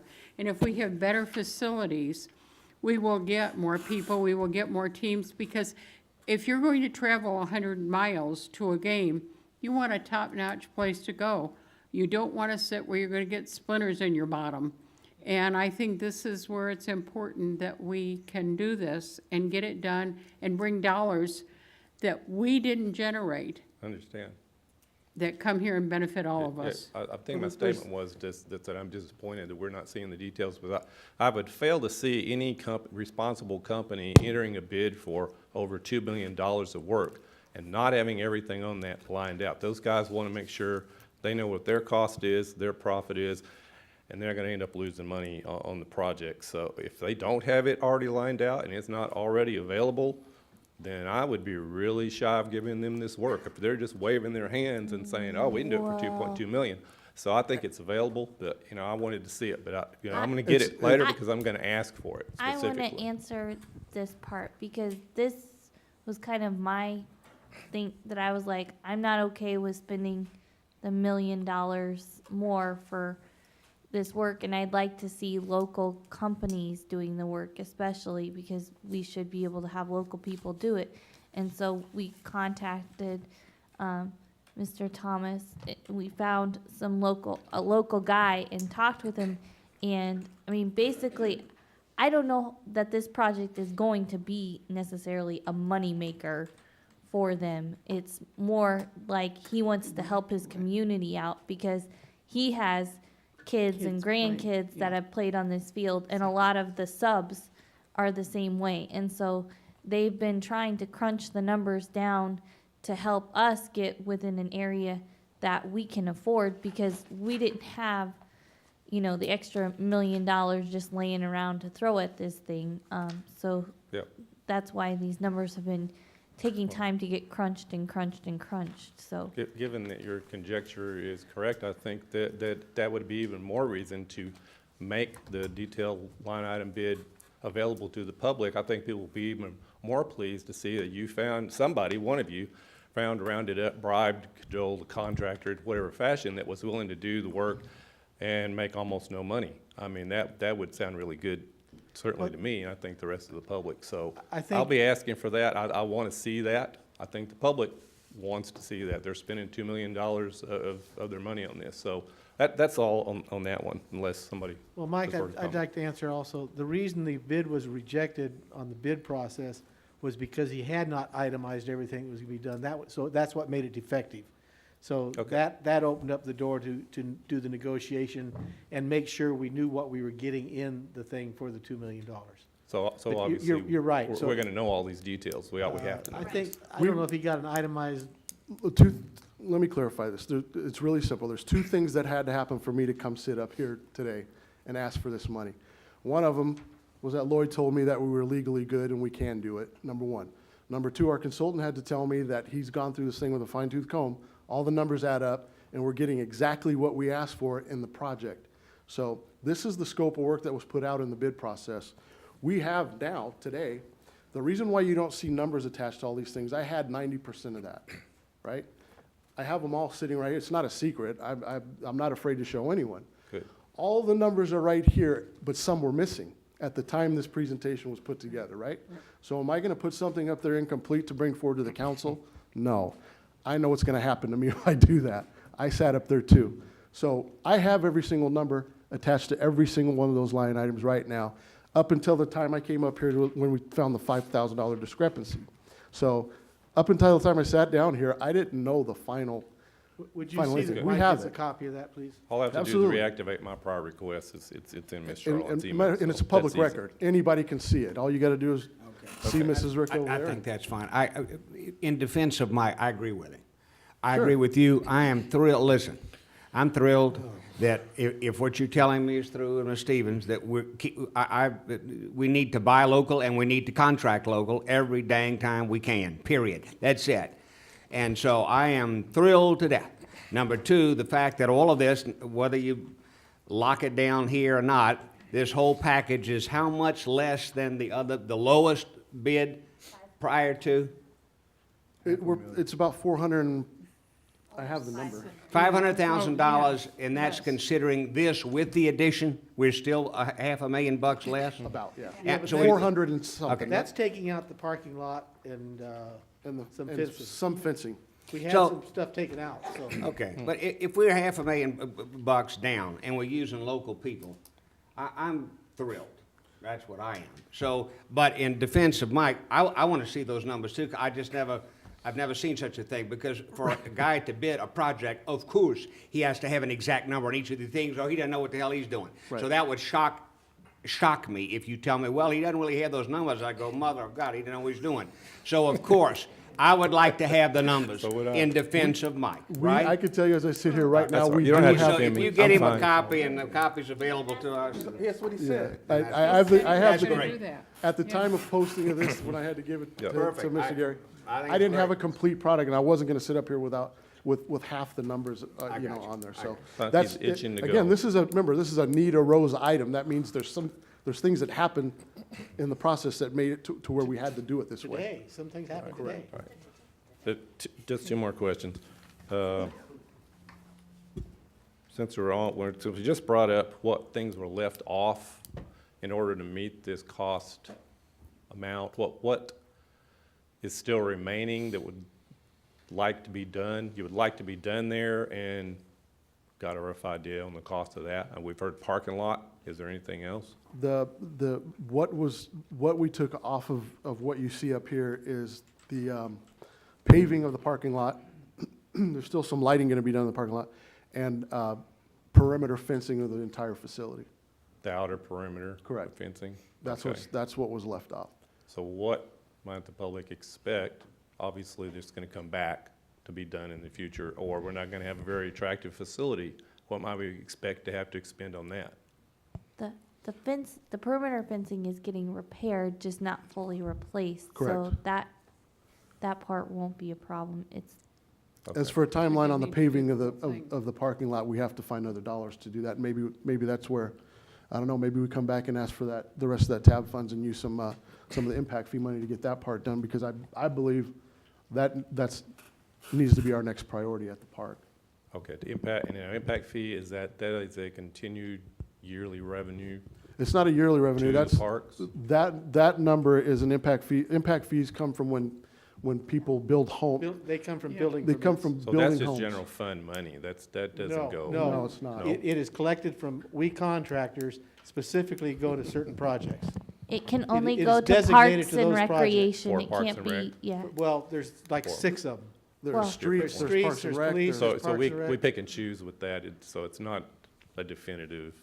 We're No, gonna- we're no, gonna grab those, this money no, and give it to that Parks is and a Rec. parks and Okay. recreation impact fee That's the share fund, and which it is can done only from be here. used on parks and rec. Okay. And we only get it from residential products. Some of the other ones get it also from industrial and commercial projects. But I'd we say don't. your impact funds you'd be lucky if that covered the parking lot. Well, I don't think it will. No, I don't either. Oh, So- so that's the, yeah, That's the why it was taken out as a stumbling big ticket item. point I'm seeing here is it's hard to see how a sports field is gonna look very good if you got a ratty parking lot. So until you do that, you're not gonna be able to draw the tournaments in. So back to my original question, how much do you think that's gonna cost? I don't know. We haven't had the parking lot priced. Nobody in the prior bidders priced the parking I lot? think in the prior bidders we did, but again, that's not gonna be apples to apples because it wasn't a local person. And when we looked at the prior bids, you're like, It's gonna be one way- would be way high on this item, one would be low on this. It wasn't like across the board, everyone was high on the parking lot. So it was hard to see how they were arriving at their numbers. Okay, well, sounds like the best I can do is promise to bring my blowtorch up here and hold your feet to it as soon as the bidding for the parking lot comes around. My office is right across the street. You can come down Yeah, anytime. Okay, I'll come looking. I'm just not gonna ask this one other question. I think that's probably a good place to stop. All right, thanks a lot. Thank you, Mike. Okay, no more public comment? Any more council comment?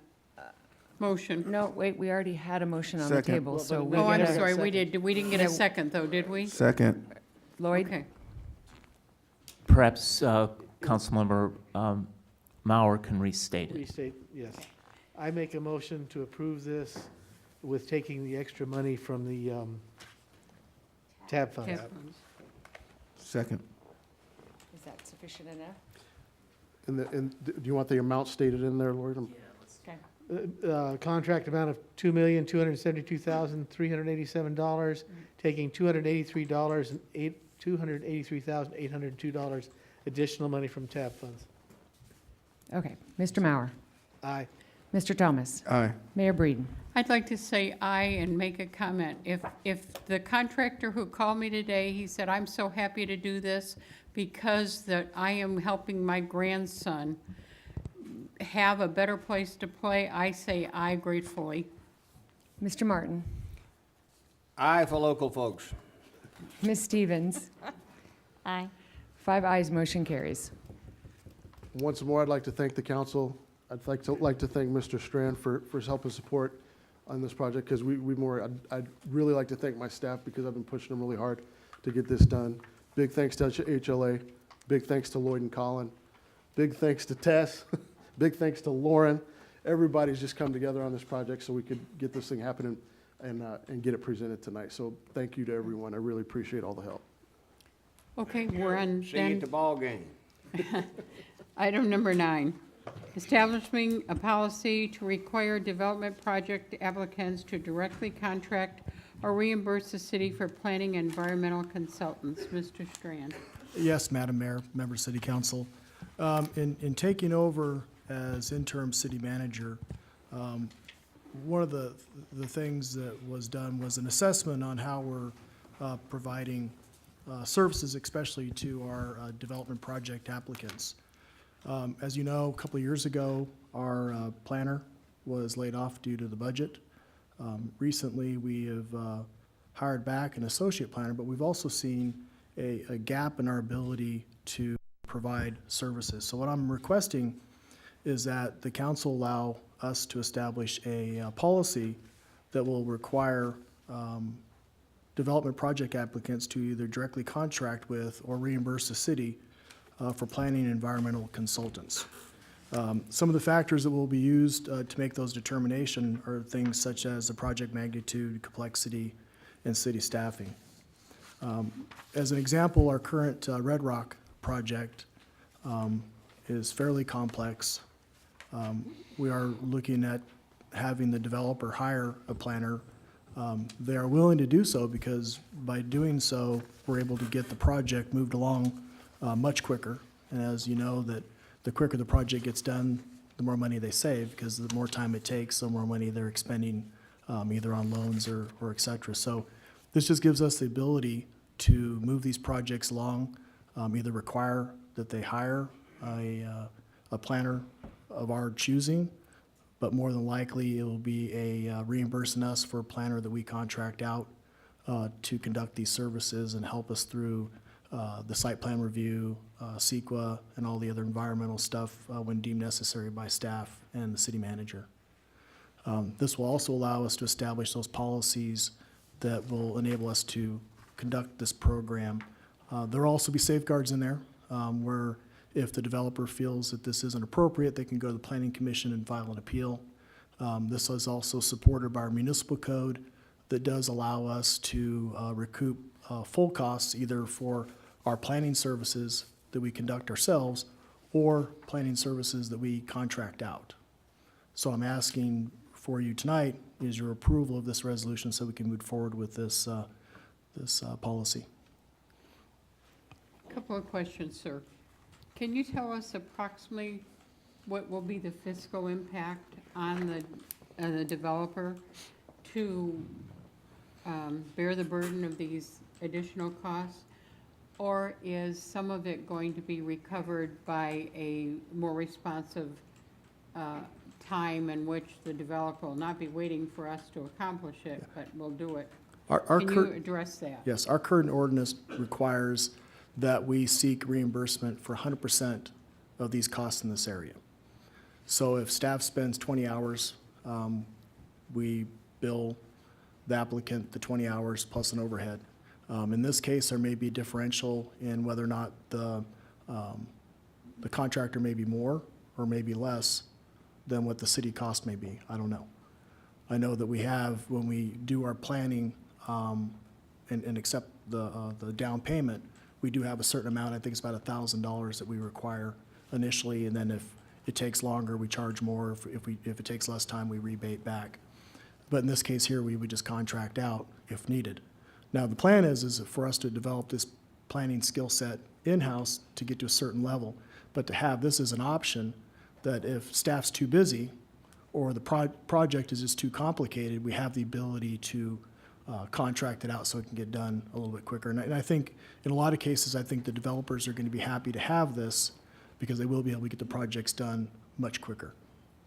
is what the hope is. This is all designed for us to provide better service and get development projects done quicker. As you know, we have some that have sat for a while because it's taken a while to get through this process.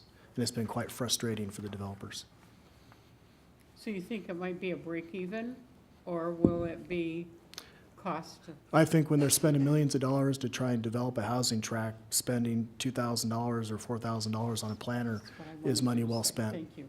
Especially if you're sitting for an extended period of time waiting for your documents to get back, through the process. Okay, thank you. Council questions? Is it common that cities charge for the planning process to the developers? Yes, I mean, our ordinance requires that we get 100% back. I can give you the code section that requires that. Whether we're doing that yet or not, I don't know, but we're gonna look into that too. Because these services should be 100% reimbursable to the city. Not unless we're gonna change our code. I was under the impression there was a fixed fee depending on the project, but if you're saying the code is different. We may have one, but in the budget process, when we set our fees, it just said staff costs. Now, I do know that we do collect a deposit to get this initially started, because obviously we don't want to be doing a bunch of work without Getting reimbursed. without money in hand, because as you well know, the site plan or the project that's presented to planning may get rejected for a whole variety of reasons, and we don't really want to do all this work and then find out the person bails out and we're stuck, conducting all this work on their behalf on a project that's not viable or that they change their mind on. So let's go through this process. So I come in as a developer, I want to develop something. I hire a planner from Bakersfield, and how's this going to work? No, what would happen is that if we meant this two-pronged. Staff prefers for us to hire the planner works for us, we seek reimbursement from the developer. Okay, so the developer doesn't hire their own planner? Well, if the developer would hire a planner from a list of applicants that we develop. In other words, that planner is going to work for us regardless. We do not want a developer to come in and hire their buddy planner to, rubber stamp everything they want to do. Well, that's what I was wondering is Yes, I assume there are we're gonna have- safeguards We're put going in to here. have oversight over this planner. Correct. The planner will be working for us. Now, whether we seek reimbursement or they pay directly is really dependent upon which way staff determines to go. Okay, and then the planner submits his proposal, then staff puts it on the planning commission agenda? Correct. If it was contracted out, the contract planner would then come to the planning commission and then help with the presentation. Okay. Correct. I mean, this isn't going to be for all projects. We're hoping that the smaller projects will be able to address in-house in a timely manner. But when you have, let's say, like the Red Rock development, that is fairly complicated. It's in 3 phases. Phase 1's 19 units. Phase 2 and 3 is a total of 191 units. But you also have a zone change. You also have a development agreement that goes along with that. So there's a significant amount of technical expertise that's required to make all that occur to be able to present it to the planning commission, one for the site plan approval by planning commission and the recommendation for the other 2 items to go to council. So we really want to make sure that when we do this the first time, we do it right. So on the more complicated, more complex projects, and under the case if we have staff that's just too busy, we have one planner, and there's just no way that we're going to be able to get through all these things, and it's not really fair for having these folks that want to come in and develop something to have to sit in line for 3 or 4 months when they want to get stuff moving. So this is just an effort for us to provide better service in the long run. Other council comments? I've heard a couple of contractors who already contract out, and that is done with our oversight and with, by municipal code, okay. Is that correct? Yes, we're just formalizing the process. You're just making it everybody? We're formalizing the process for the Okay. planning aspect of it, yes. Is there any, I'm sorry. No. Did you have more? I'm good. Okay. Is there any public comment on this item?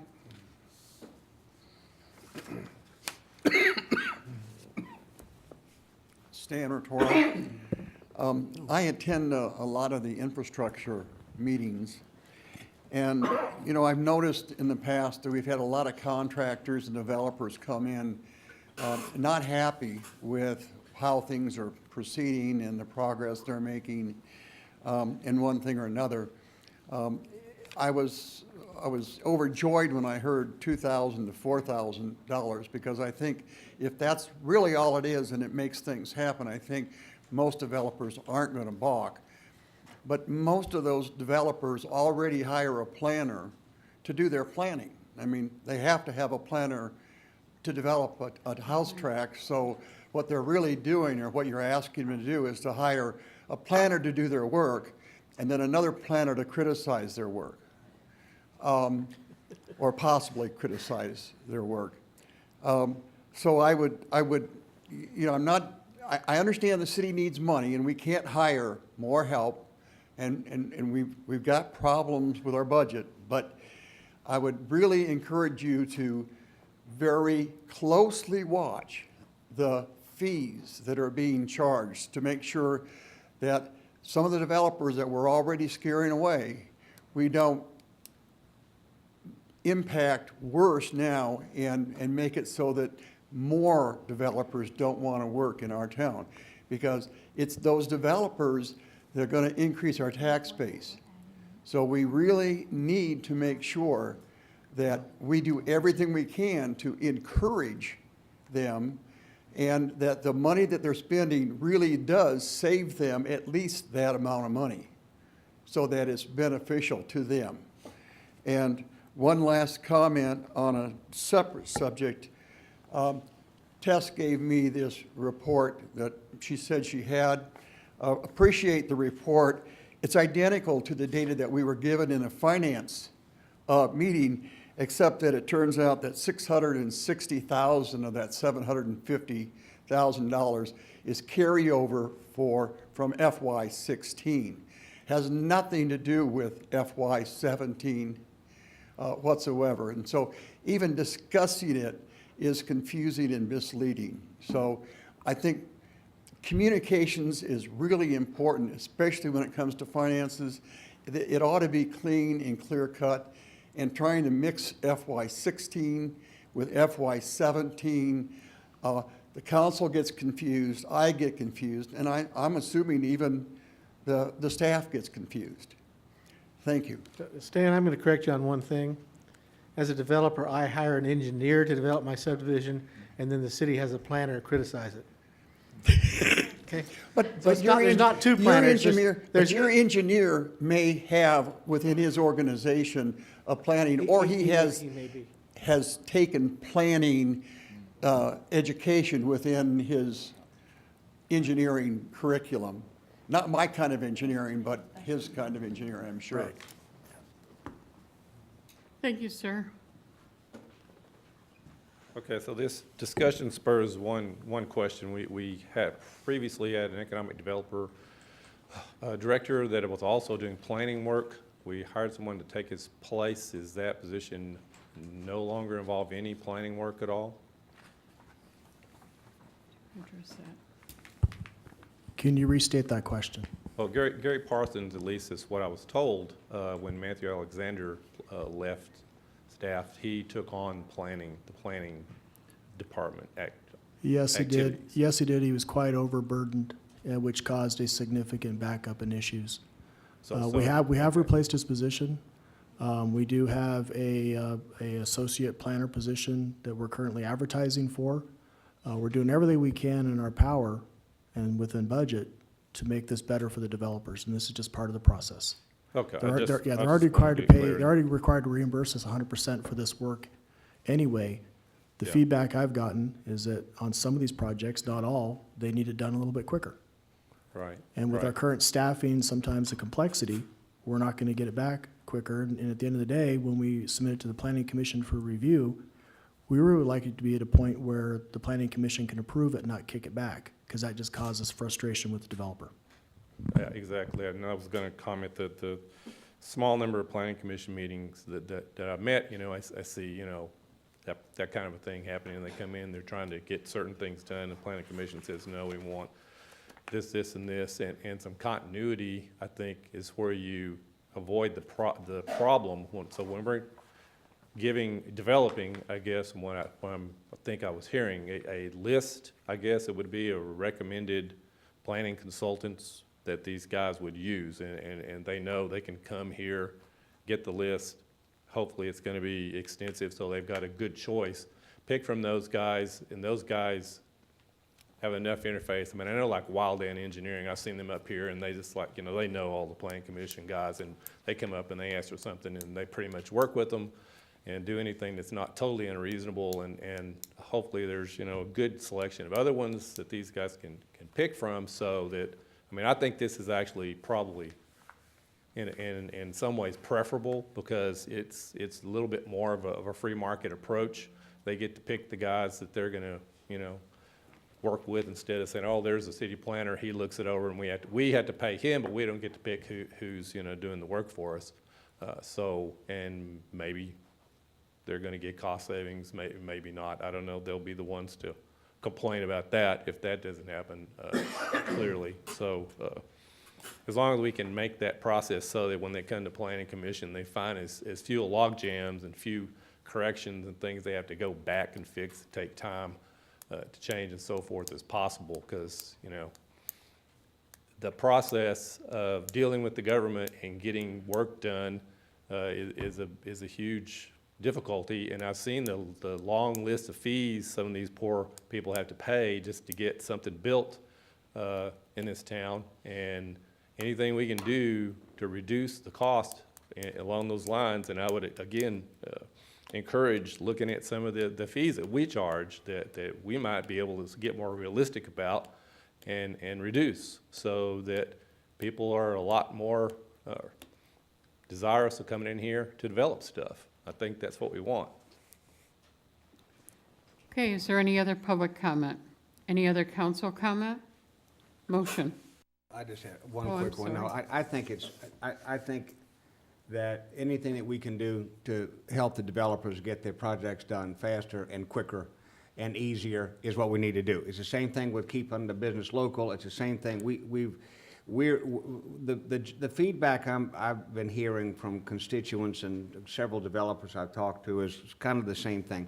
We're doing fine, but we need to pick up the pace, and they're getting developments done in other communities all the way around us faster than they're getting them done here. And so whatever we can do to help developers get it done and get their businesses open is what we need to do. And I see this as one tool to help facilitate that, so, thank you. Okay, any other comment?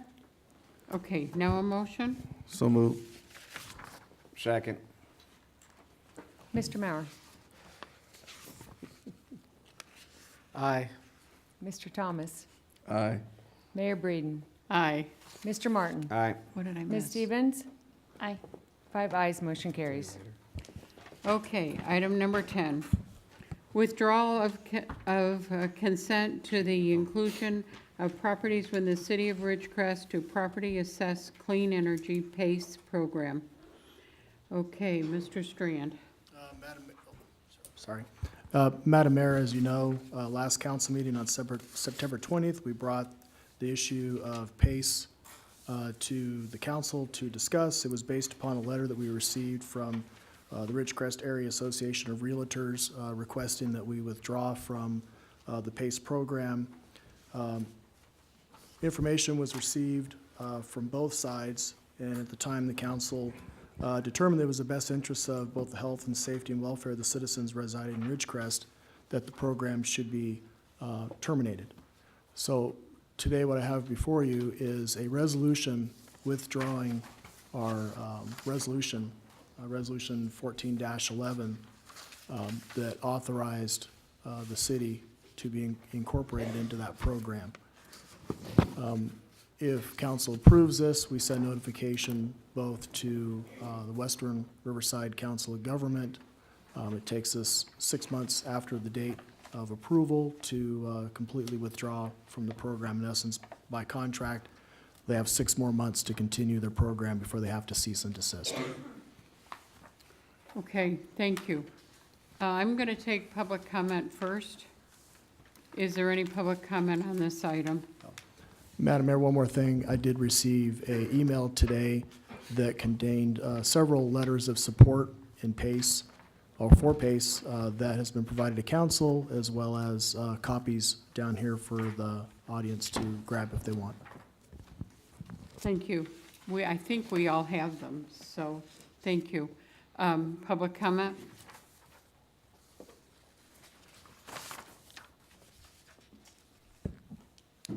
Good evening, everyone.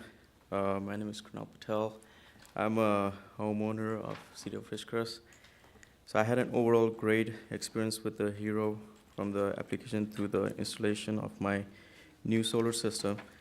And our energy bill is lower, and there is a big difference between how much energy we used last year at this time and what we are using now that we have solar.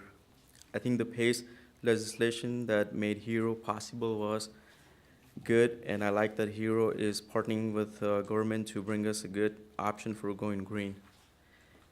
Without this option, I probably wouldn't have gotten solar and wouldn't have reduced my energy use. Please keep a good thing going by keeping PACE and Hero financing in Fishcrest. Thank you. Thank you. Thank you. Is there any other public comment?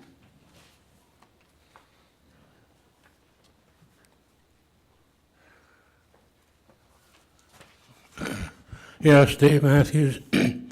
I'm also a homeowner, have been for 40, almost 50 years now.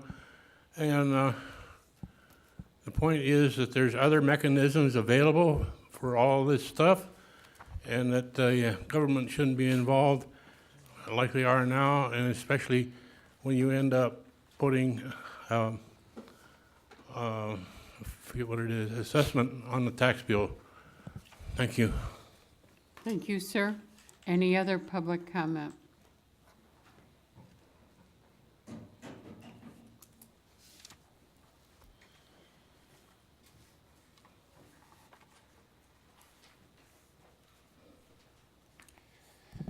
Good evening, Madam Mayor, City Council. My name is Brian McCarty. I live in Bakersfield. Thank you for allowing me to speak tonight. I've worked for Renovate America for the last 3 years. I'm the Kern County Account Manager. I just wanted to just let you know what's going to happen if you vote to take PACE away. It's a private property rights issue, and you're telling homeowners they don't have the right to choose an option, which is all this is. It's an option. You can, yeah. Thank you for your interruption, sir. I've heard talk about, I don't want the government collecting money.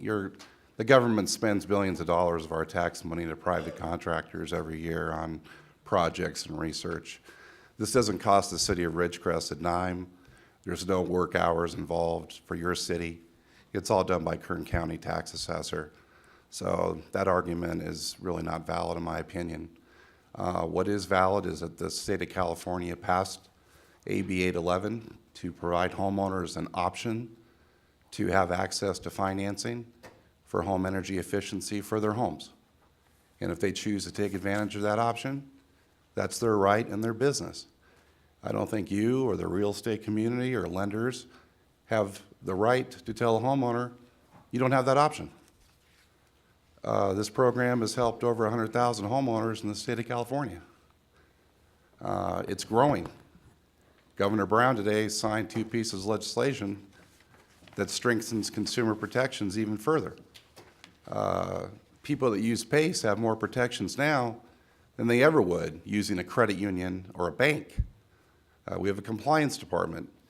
If someone gets a new roof and it's leaking and the contractor won't go out to take care of it, if they go down to Alta One, the loan officer will say, gosh, that's terrible, Mr. Smith. Would you like a donut or a cup of coffee? They can call us, though, and say, really? That's what's going on? Well, then we get involved. I've actually looked in people's attics to make sure there's enough insulation in there so Title 24 of California state law was complied with. Show me any financing operation that's going to do that. So our homeowners are very well protected. And your contractors, your local contractors use this program, folks. High Desert Air Ductor, I was told that a lot of their financing, they did personal financing because, people didn't have credit to be able to go through other avenues. Now they're using PACE. This program is not just for people with no credit. Again, I think I said earlier in my first visit, this is the middle class. People have been hit by the downturn. They've been hit by things. And life happens. Medical emergencies, divorces, deaths. Credit gets affected. And with this program, they're able to get an air conditioner when it's 112 degrees in the summer. You got a family with kids. That's what you'll be taking away from them tonight. You'll be taking them the ability to be comfortable, to save money, and save energy in their own homes. And I would really ask you to take a moment to consider that, about the impact that will be on your constituents. Again, this is an option. Nobody forces anybody to buy anything. Nobody forces anybody to use PACE. I've heard stories about, I understand, I've been in the home improvement business for 15 years. There's always going to be homeowners that do not do their own due diligence. They don't get 3 bids. I heard people, they buy stuff from contractors in Orange County. They don't buy them local, and then they're ripped off or they're taken advantage of. My heart goes out to them. But that was going on long before PACE was in your city, and it will still go on if you vote it out. But at least with us, our homeowners have consumer protection and options to do something about it. So again, I thank you for your time. By the way, I thought Mr. Martin summed up the advantages of this program very eloquently and thoroughly last time. Facts and data support PACE. The emotional arguments against it is what usually happens when people vote against it. And I would submit emotion is not a valid reason to get rid of a program that a homeowner has a right to use if they choose to. Thank you for your time. Thank you, sir.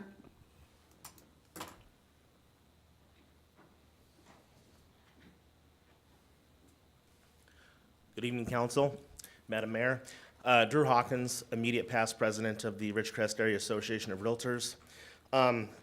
We come before you tonight to request that the council follow the Kern County Board of Supervisors and vote in favor of the resolution to repeal the PACE loan program within the city limits. I won't go into great detail tonight, as last meeting we gave you several examples, but one of the issues that I think that maybe the public is unaware of is the subordination clause. So because this goes onto the tax bill, the first mortgage goes into a subordinate position. So we have several issues where we go to sell a property and the buyer cannot assume the loan, they cannot qualify for a transfer, and the seller, it hinders the ability of the seller to be able to sell. These are things that the seller they're not made aware of at the time that they go into this. They're only thinking about the immediate impulsive desire to reduce their power bill or whatever that might be. So I think that's pretty much going to sum up our position. We request that you repeal this, you follow the Kern County and you repeal this as they did. Thank you. Thank you, sir. Any other public comment?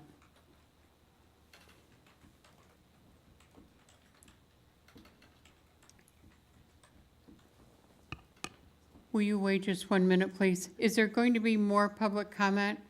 Rather than wait to walk up, if you would kind of line up over here so we know and we aren't waiting for you to walk, even though our time is worthless, I know. So thank you. It really isn't, but thank you. I appreciate that. Go ahead, please. Looks like you're getting off easy tonight, Madam Mayor. Let me remind you of a quote. I believe this was President Ronald Reagan said, it was he that said the 8, but I counted 9, so I'm going to say the 9 scariest words you can likely hear is, I'm from the government and I'm here to help. These kind of programs are exactly what I was talking about the last council meeting on this subject. In general, when you see a program instituted by your government, regardless of whether it's this one, the county, the state, the feds, whatever, if it is a program that impedes into things that the private sector is certainly already doing and should be able to do quite well to serve the needs of the people, especially in their business interests, you should think seriously about running the other way, not approving it, not going along with it, trying to have nothing whatsoever to do with it. This has been proven over, I don't need to quote to you the hundreds of examples of interference in people's private lives and business by government that cost us an arm and a leg in all kinds of ways.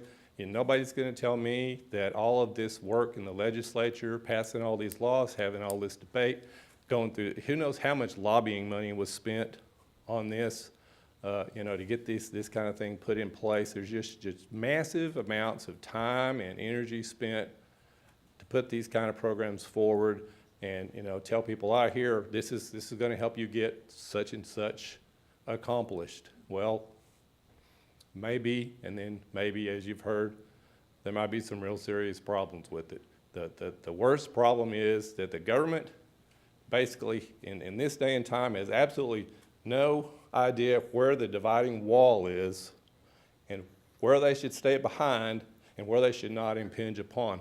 And this kind of program is exactly one of those. Simple as that. Thank you. Thank you, sir. Good evening. My name is Janine Lee, and my job is to speak to the customers that use PACE and find out what their experience is. The first thing I do want to respond a bit to what the gentleman just said. I think the biggest problem that we have in dealing with what to do with PACE is that a lot of people don't understand it. It is not a government program. That is the biggest misconception out there. The clearest way to explain what PACE is it's an assessment. It's very similar to paying for sidewalks and parks and the baseball field you were just talking about. The difference here is you're not buying it as a group, as a community, for everybody to use. You're getting your own assessment to make your own improvement. And it's your choice to do that. It's for only your home, so you're the only one who pays for it. In the course of my job, every day, I speak to people who have nothing but gratitude for this program. I speak to people who are grateful. Can you speak right into the mic, please? I speak to people who are grateful for using this program to do things like replace a roof ahead of the rains that we had this year. I spoke to a customer who said he was afraid the entire roof was going to cave in. In fact, when the roofers got on, they told him that's exactly what would have happened. Without PACE, he would not have been able to replace the roof. Where would he be now? I speak to customers. I had another customer who was able to replace a broken air conditioner while a loved one went through hospice. Before they passed away, they were able to have some comfort in their home. Without PACE, she wouldn't have been able to do that because she was retired and was not able to prove the income that would have been required to get a HELOC or some other type of financing. Another customer was grateful that they were able to get heat in the middle of the winter. They had 4 children under 7, and they were using space heaters. They had no other option, and they used space heaters with those children running around the home until they could use PACE to go ahead and get the heat that they needed for their home in the middle of the winter. They're grateful that they're able to improve the well-being of a family member. I had another customer with a family member with lung disease. The air conditioning system that they were able to use would improve that person's well-being, their health, immediately. These are the types of things that people are using this for. Another customer I just spoke to yesterday, they've used it twice. They're here in Ridgecrest. They bought a house, put solar on it, sold that house with the solar. That you're not able to sell a house with PACE on it is a misconception. Are there problems with sales that have PACE? Yes, but not to any degree other than any other home that has a negotiation that has to be made. This person sold a home with solar, and what they said is that the solar improved their chances of selling this home. The buyer jumped on it because they knew they weren't going to have to pay for the power on that to run that home. They got another home and used PACE again to get air conditioning. Why? Because they had just purchased a home, used all of the money they had for a down payment. So how would they qualify? How do you go out and repair the things that you need to repair on a brand new home without an option like this? So the whole point of this is that it is an option, and it's an option that a lot of people need, a lot of people use, and it's also an option that it isn't fit for some people, and that's okay. That doesn't mean we take it away. That just means that we pay attention to what's happening, and we can still leave that option there. There's no reason to take an option away because some people are having some issues with it. That doesn't mean those issues don't need to be addressed, and they are being addressed. I have been in this industry for 3 years. The difference between what it was when I started and what it is now is like night and day. We have heard what the issues are, and we've addressed every single one of them. This whole story about subordination is also another point of confusion. If you get a HELOC on a home to get an air conditioning unit, what are you going to do when you sell it? You're going to pay it off. If the home goes into foreclosure, the whole $10,000 isn't due. It's a tax assessment. So just the annual amount that is in arrears would be due. So a lot of this is just a misunderstanding, and it really needs to be clarified. And if you're not clear on exactly what it is, there shouldn't be a choice made. Thank you for your time. Thank you very much. Thank you. Good evening, Madam Mayor, council members, Donna Hawker, Ridgecrest Area Association of Realtors. I just want to clarify something on property taxes. Get a little bit closer to the Sorry, microphone. I'm Thank you. sorry. I just want to clarify something on property taxes. They are for the public good. For example, sewer, water, garbage, and schools. They are measured on equal and balanced benefit to all. A tax assessment for solar panels, in our opinion, that's not how it's classified. So just some food for thought on that. Thank you.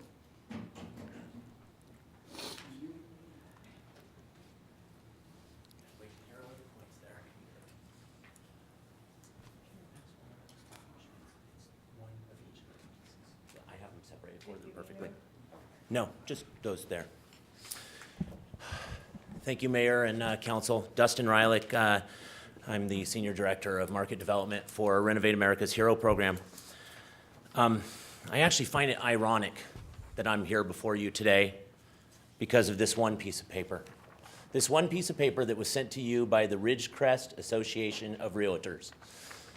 They're now in opposition because it's inconvenient for them to be in opposition of PACE because now it's causing a couple of extra steps in the process to sell a property, and that steps in the way of a commission sometimes. That's unfortunate. In 2008, that wasn't the way things looked. We talked about lobbying and all the different lobbying that goes on in the state of California, and it was the California Association of Realtors in 2008 that lobbied to have PACE put on as AB 811 to bring forward property assessed clean energy because they saw the public good, so that homeowners have the ability to improve their properties, so that their clients, so that your constituents have the ability to improve their properties, so that then there would be better sales of properties, better improvements in neighborhoods, and improving the overall climate of our entire organizations throughout the nation. We talk about the fact that it's inconvenient now for this to be on the tax bill. Well, 32 states have made this legislation voluntarily available to homeowners. So 32 states in the union have made this available. Here in the state of California, 443 jurisdictions have made this program voluntarily available, including yourself. It's unfortunate that in February of 2017, the Bakersfield Association of Realtors had a couple of minor issues out of 4,200 assessments in Kern County. They had a couple of problems with some homeowners, and yes, there were some contractors that most likely took advantage of some homeowners. There were a couple of handfuls, that's it. I don't want anyone to be taken advantage of. And that's why I passed out this piece to you. This is a very important piece. Today, the governor of the state of California signed into law AB 1284 and SB 242. That creates underwriting standards where income and ability to pay are mandatory for PACE providers. It provides the Department of Business oversight to make sure that all PACE providers are making sure that they are on top of contractors and what contractors are doing. And if they step out of line, it's the PACE provider that is actually on the hook so that the homeowner is protected 100%. There's an AVM that has accuracy tied to it. And the AVM, which is an automated valuation model, that's what's being used by Fannie and Freddie on refinances. So if we want to talk about whether or not AVMs are good or bad, our government's using it left and right every single day. Fannie and Freddie use it. Expanded right to counsel to make sure that any time PACE is involved, there's a right to cancel of 3 days for the PACE transaction, but then you can actually tie that to the actual project as well and make sure that no matter what, that project can be canceled if PACE was inducing someone. And the number one thing is a confirmed term call where every single homeowner goes through a confirmed term call of close to 20 minutes with a live operator, making sure that they understand the terms and conditions of exactly what they are financing. You have a homeowner here, he actually used the program. You have 18 homeowners on a list in front of you that every one of them were ecstatic and want the opportunity for all of their neighbors, friends, family members to have this option available to them. All this is an option. Please keep this option available for your constituents so that they don't have to suffer through the heat of a summer if they have a broken HVAC, so that they don't have to suffer through a winter with coldness that we all know gets to sub 30, and we can have serious implications if our heater goes out during those times. And let's empower people to take that power back from the utilities of PG&E and make sure that they have the ability to go ahead and take themselves off the grid or partially off the grid with solar. Empower your homeowners. Give them options. Allow them to still have the options that you already voted on as a council back in 2014 to allow this voluntary option for your people, and 126 people to date have taken advantage of it, and others are standing in line that want to use this program. Thank you. Thank you.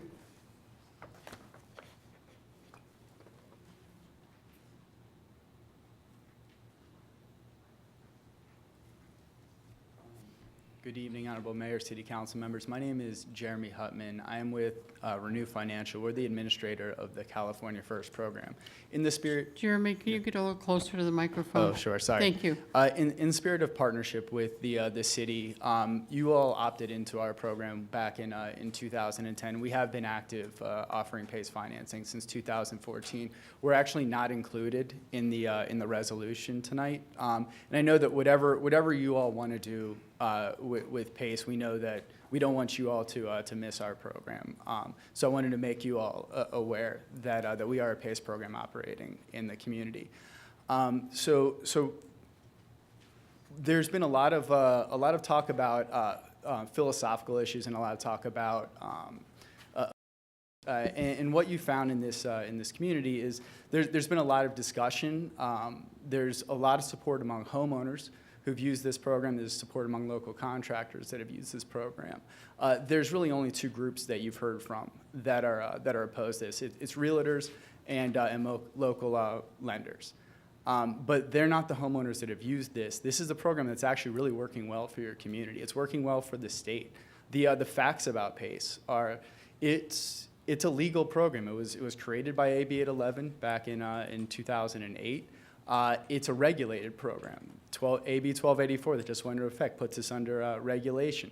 This is a program that meets all the guidelines that other lending programs do as well. And it's just an option out in the community, but you're singling this one out to eliminate it as an option because you've heard from two groups that just don't like it. It's not the homeowners, it's not the people actually using it in this community. It's just these two groups. And one of the issues is you all want to make your decisions based on facts. I mean, you all hear facts from the community, you research your own facts, and then you make your decisions based on that. The issue is that the two groups that are trying to get PACE pulled, they're misrepresenting the program. They actually haven't done the research, and they don't know the details of the program. They're just asking you to get rid of it. So I'll just use the example tonight. The gentleman from the Realtor Association today said they told you point blank tonight that homeowners are not made aware of the fact that they may not be able to sell their home, and that's an issue. The reality is, and I'll read this from the disclosure that is legislated through AB 2693. This is what every homeowner sees prior to signing anything. I understand that I may be required to pay off the remaining balances of this obligation by the mortgage lender refinancing my property. If I sell my property, the buyer or their mortgage lender may require me to pay off the balance of this obligation as a condition of sale. This is a disclosure that every property owner sees, and the initial right next to it. So for the gentleman to say that people aren't made aware, all they're trying to do is scare you and misrepresent what this program actually is. So please understand the facts, learn the facts about this program, and I know that you all want to make your decision based on facts. I'm happy to provide more information about what we do in the real nuts and bolts of this program. This is the most successful energy upgrade program in the history of the state of California, and it just got better with this legislation. 2 communities in the entire state have opted out, but that's not the story. The story is that 440 have opted in, and since those 2 communities have opted out, 23 others have reviewed the same program and decided that not only is PACE working well, but it's working well enough to add new providers to provide more options and more opportunity for the community. So please, make your decision based on facts. This is a program that is helping your community, and it is just an option that costs no money to your local government. Thank you very much. Thank you, sir. Is there any other public comment? Drew, before you come up, is there anybody else who wants to make a comment? Because we generally don't do. All right, please come up and let those that haven't spoken speak first. Everybody's spoken. We don't want to start that. We don't want to. Please don't. I'm just saying, we're not, I thought you guys, some of you had not spoken. If you're going, no. Okay, The thing is that you guys personally attacked Drew, and he didn't personally attack you. That's where I see the difference, but I asked him not to speak, so you guys didn't have to speak, and he agreed to do that, so. okay, council comment. Well, I made my major presentation at the last council with all the points and made that available. Just a few follow-up points. You know, we just got back from Sacramento and the California League of Cities, and practically all the cities in the state are represented at this annual conference. They are endorsing the PACE program. This thing's been successful for 9 years. More than 120 in Ridgecrest, very few problems, 400 plus communities in California, yep, over 100 grand and, statewide. Very few defaults. They've got a $10 million reserve. The banks cannot lose, so they're not losing anything. Taft has said yes. Petaluma just said yes. They're saying yes more and more every day. The interest rates are now lower. They've improved since they started the program. The restrictions are getting tougher and tougher, otherwise the governor wouldn't sign this thing. It's just another good tool to help some people and small businesses to keep ahead of rising utility costs, that's all. It's just another tool.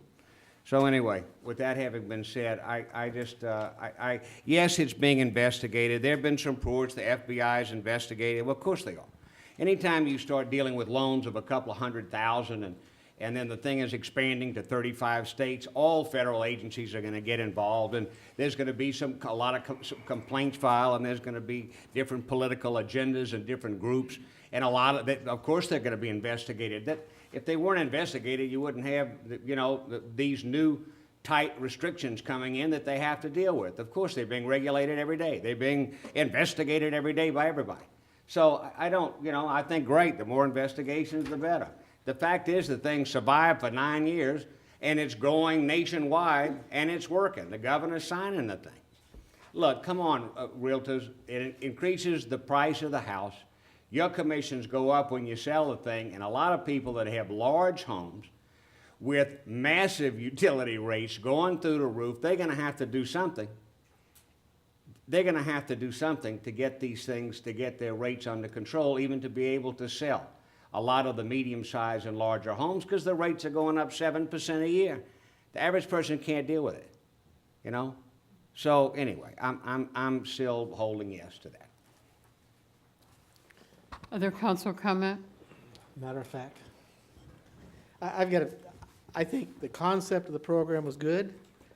I have a problem with a program that has to have 3 separate pieces of legislation in 1 year to correct the problems. So obviously it was flawed.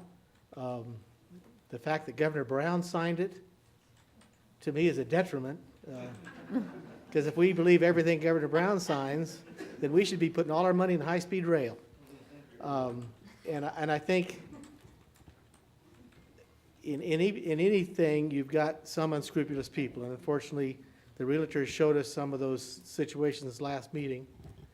And I don't know if any of you got a home loan lately. I just got a home loan a month ago. I signed a stack of paper that thick, and I guarantee I didn't read all of it. I trusted the lender, who's an honorable member of Ridgecrest. So the fact that everything's disclosed doesn't mean that everybody reads it. And I think the one flaw I see mainly in this program is it puts on the tax bill, and as an ex-banker, that would concern me. But also as a property owner, I think it gives the illusion that it's a quasi-government item because it's going on the tax roll. So I'm still feel the same as I did last time, that I'm in favor of repealing it. Other council comment? So I understand that homeowners need options to help themselves, but I still am really frustrated because this is just another way. Why is the government involved in this? And it's not something that the government should be involved in, and it's just, again, another way for more corruptions, more, lobbying and pocket lining, and I just don't like it. So. Eddie? Real quick, Madam Mayor, I've received some calls and information from the people that support it. I think they presented a very good case in reference to it. I don't know if I'm 100% sold behind it, but they did present a very strong case to me about it. But I don't mean it in this way. When I say I hate, I work for the government, and I've been working for them for over 25 years. So to some degree, I know at least I think I know how the government works. And the government can come in and do what they would like to do. And I don't know if this is a totally government project, but just maybe the mere fact that the government has something or their fingers in it, I'm not totally comfortable with it. So I'm still somewhat on the fence. My comment is this, and it's going to be short and brief, but PACE program is wonderful. I think it brings an opportunity for everybody to update their homes. The subordination of the loan is the issue I have, that I do not believe, this is not a government-operated entity. It is private, for-profit industry. However, the fact that the government is agreeing to the subordination of the first, second, third, or however many, if the loan was based in the same time frame that the other loans were agreed upon, I would say yes, wonderful. It's a great opportunity. The fact that it subordinates the loans that are previous to it, I think is unfair and unfortunate. And so for that reason, you kind of know where I stand. So if there is no more other council comment, I'd like to call a question. I move approval of withdrawal of consent to the inclusion of properties within the City of Ridgecrest and property assessed Clean Energy PACE program. Is there a second? I'll second. Mr. Mauer, Aye. Mr. Thomas, Aye. Mayor Breeden, Aye. Mr. Martin, No. Ms. Stevens, Aye. 4 ayes, 1 no, motion carries. All right. The next item is committee reports. City Org and Services Committee, We haven't met since the last report, last meeting. Finance Committee. We haven't met since the last meeting. That's what happens when we have the meeting on the first week of the month. All these meetings are after that. Infrastructure. We did meet. Got a big report. We had 5 items on the agenda. The first item was current road projects. And the thing we approved tonight was the road work we're looking at to be done in SB1, the passage of SB1. This fall, we have 20 projects being worked on. I'm not going to list them all out, but there are 20 residential streets that are being resurfaced or improved. I guess they're not really resurfaced, they're being improved. And then we have 2 more sections of Mahan that are being fog sealed. And then we have a couple rehab and new paving projects that are in the mill. And then we have some highway safety improvement projects, intersection of Bowman Road and Downs. We all know that's in the works to make it a 4-way. And also there's 8 locations of crosswalk improvements for school sites. That was the first item we discussed. The second item, we were asked to look into possible improvement of transit services in order to provide less money for transit and more money for streets. Tulare County was given, Ron looked up Tulare County, and the reason Tulare County can use less of their money on transit and more of it on streets is because they passed a 50-cent sales tax to support their transit needs in the county. So it is still getting tax dollars, it's just from a different source. We talked about possibly joining in a coalition of other entities that are suing SCE over their LS1 policy. We did not really make a decision on that. We talked about shovel-ready projects for Kevin McCarthy if they ever pass the infrastructure bill that's someday going to get presented to Congress. We actually have 2 projects that if it passed today, we could present. One is the Down Street project, and the other one was the drainage project. And then we got a thorough update from Lauren on the slurry machine and what it would cost and how many employees we'd have to hire. And it'd be about 8 new employees we'd have to have, along with about a $400,000 machine. But it would possibly double or even possibly triple the amount of streets we could fix for the same amount of money. But the downside is we'd have to hire and get 8 employees trained, so we're still looking at that. And I think that's about it, isn't it, Lindsay? You got anything extra?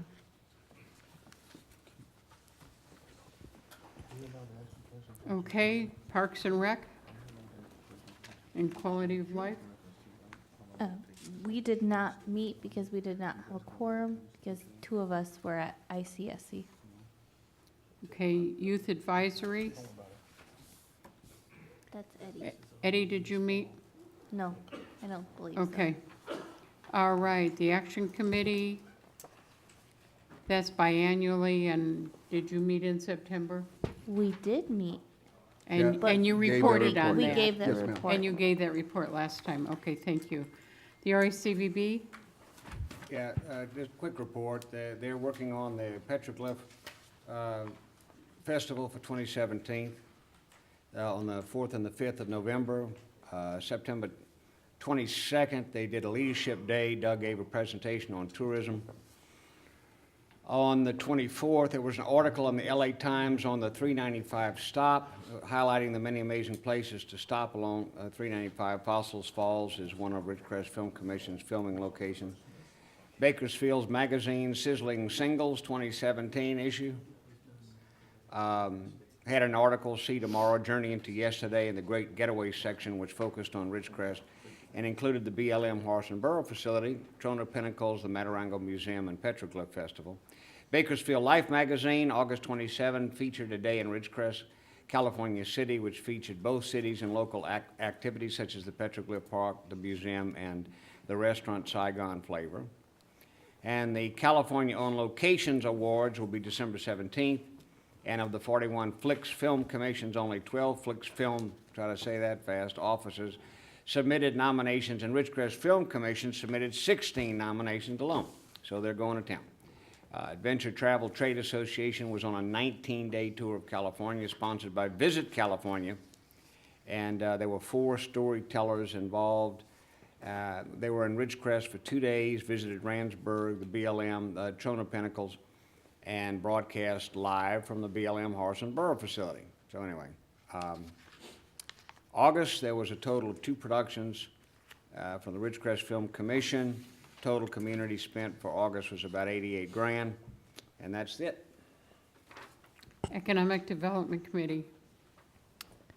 We have not met this month, but several of us did just get back today from the ICSC Western Conference, which is mainly just about California businesses. And we had really great follow-up from the contacts that we had made in Vegas. And we also met with several new businesses for potential. Several of those are coming up for site visits in the very near future, one even next week. And we are really excited for the potential of the new opportunities of the businesses to come to Ridgecrest that we think the citizens will be excited about. So, Thank you.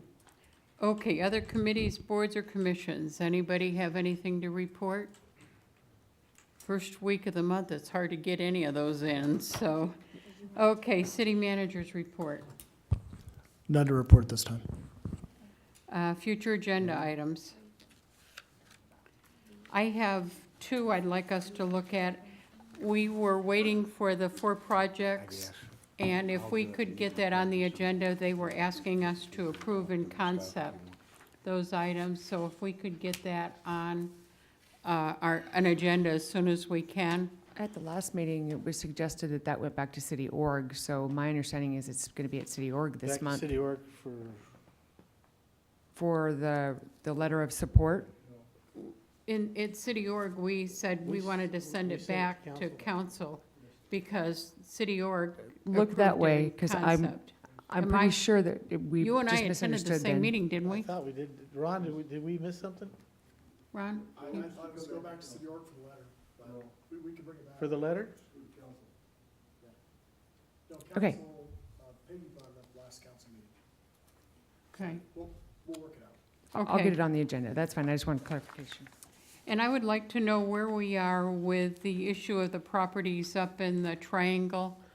You know, We were waiting for some reports back, and I haven't heard anything. we talked about that a little bit, infrastructure. It wasn't an item on the agenda, but during committee comments, it was asked what happened. I think that kind of fell through the cracks.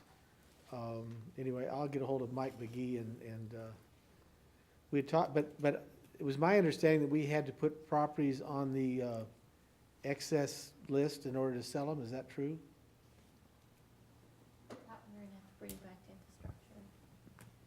We'll have to check into that, but that's my understanding. If we have excess property, there's a process to go through. Yeah, because we got a list of properties that the city has, and several of them we probably ought to get rid of. In fact, at my coffee with the council, when I had one, a customer brought up that we have a big piece of property behind all these homes for a potential park, which we'll probably never develop. But anyway, we probably should We all got a list of those That's what I was, properties. that was What, gonna be my next I item. guess that should go to a committee, right, to be looked at? What is the direction of staff on that? Why don't we go after the Triangle property? Because I know that we do have that property on Desert Candles that we need to declare excess property. So we can probably include those two properties are probably the most glaring that we need to address. So we can handle those here in the near future. Can we send that packet we got of property that the city has I have to it. a meeting to try to determine, do we need those properties? Yes, we can do that.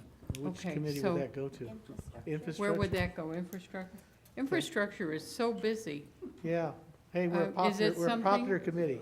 I think it's, I mean, I'm not saying it shouldn't go there, but you're trying to get your meetings done in 2 hours, and they're rarely getting done in 2 hours. We almost got it done this last time. It was 2 hours and 15 minutes. All right, if you want to go there, I have no problem with that. I just don't know if it can be addressed elsewhere where the committees aren't quite so overwhelmed. So loaded. much gets sent to infrastructure. or would it be economic? Or parks. A lot of those properties were bought to be used for parks. I know several years ago, we bought a bunch of Ridgecrest Yeah. Heights lots to make mini parks, which we can't afford to do.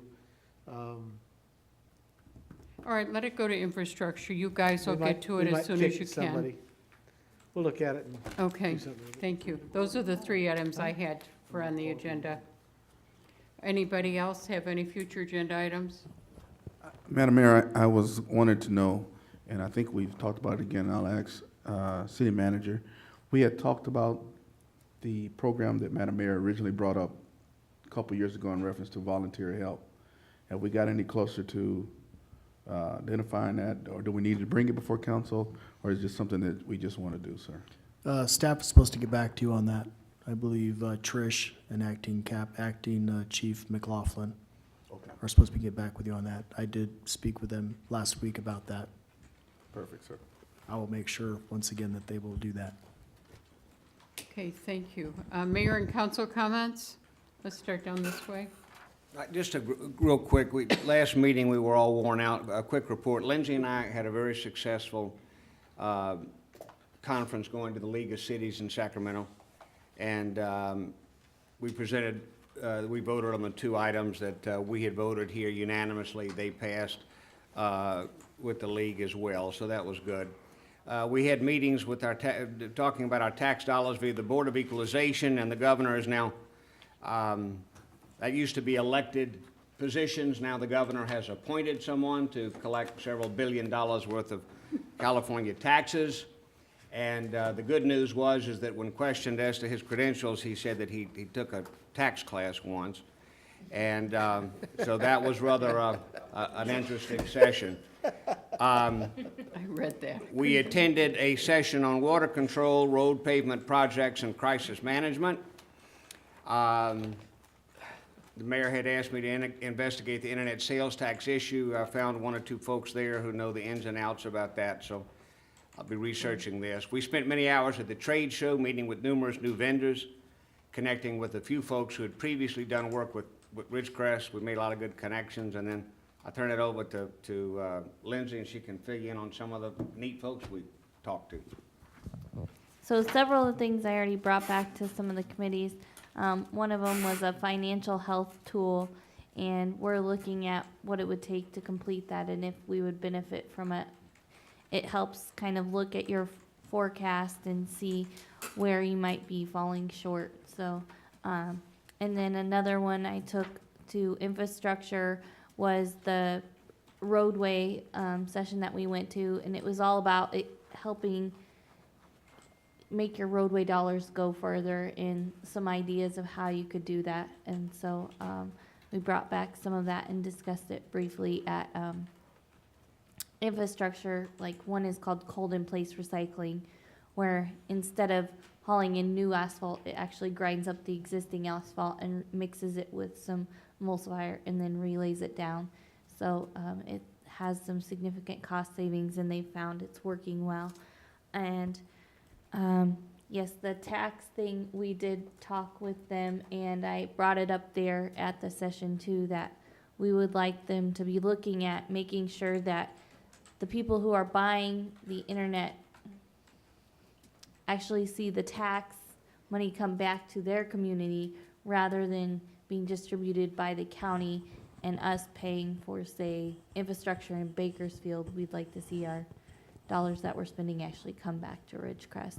And I did get a follow-up email from the lady in the new, she was shifted from the old office over to the new office.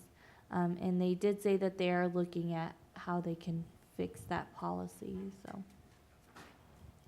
That's an item that's really close to my heart, so thank you both for your hard work on that.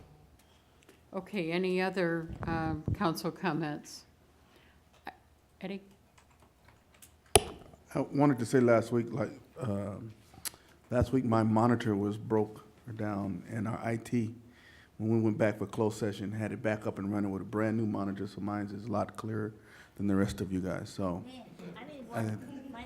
Mine's broken too. Negative, I see her as well, but I wanted to thank the IT and staff for doing an outstanding job.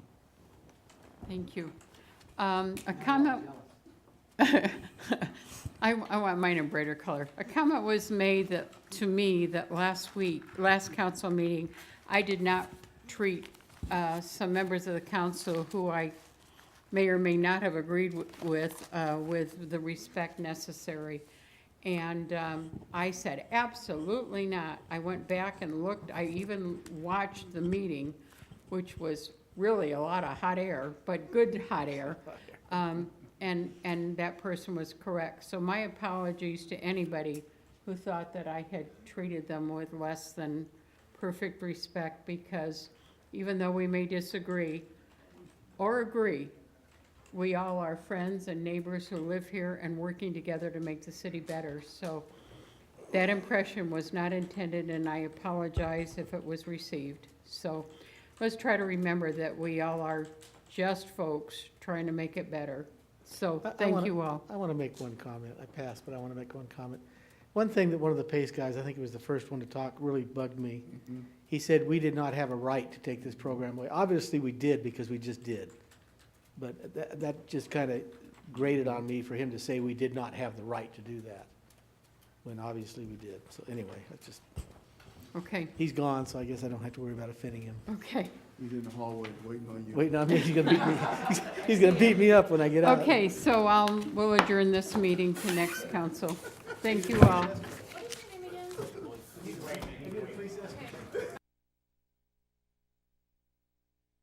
Stay here, and I'll turn right back around.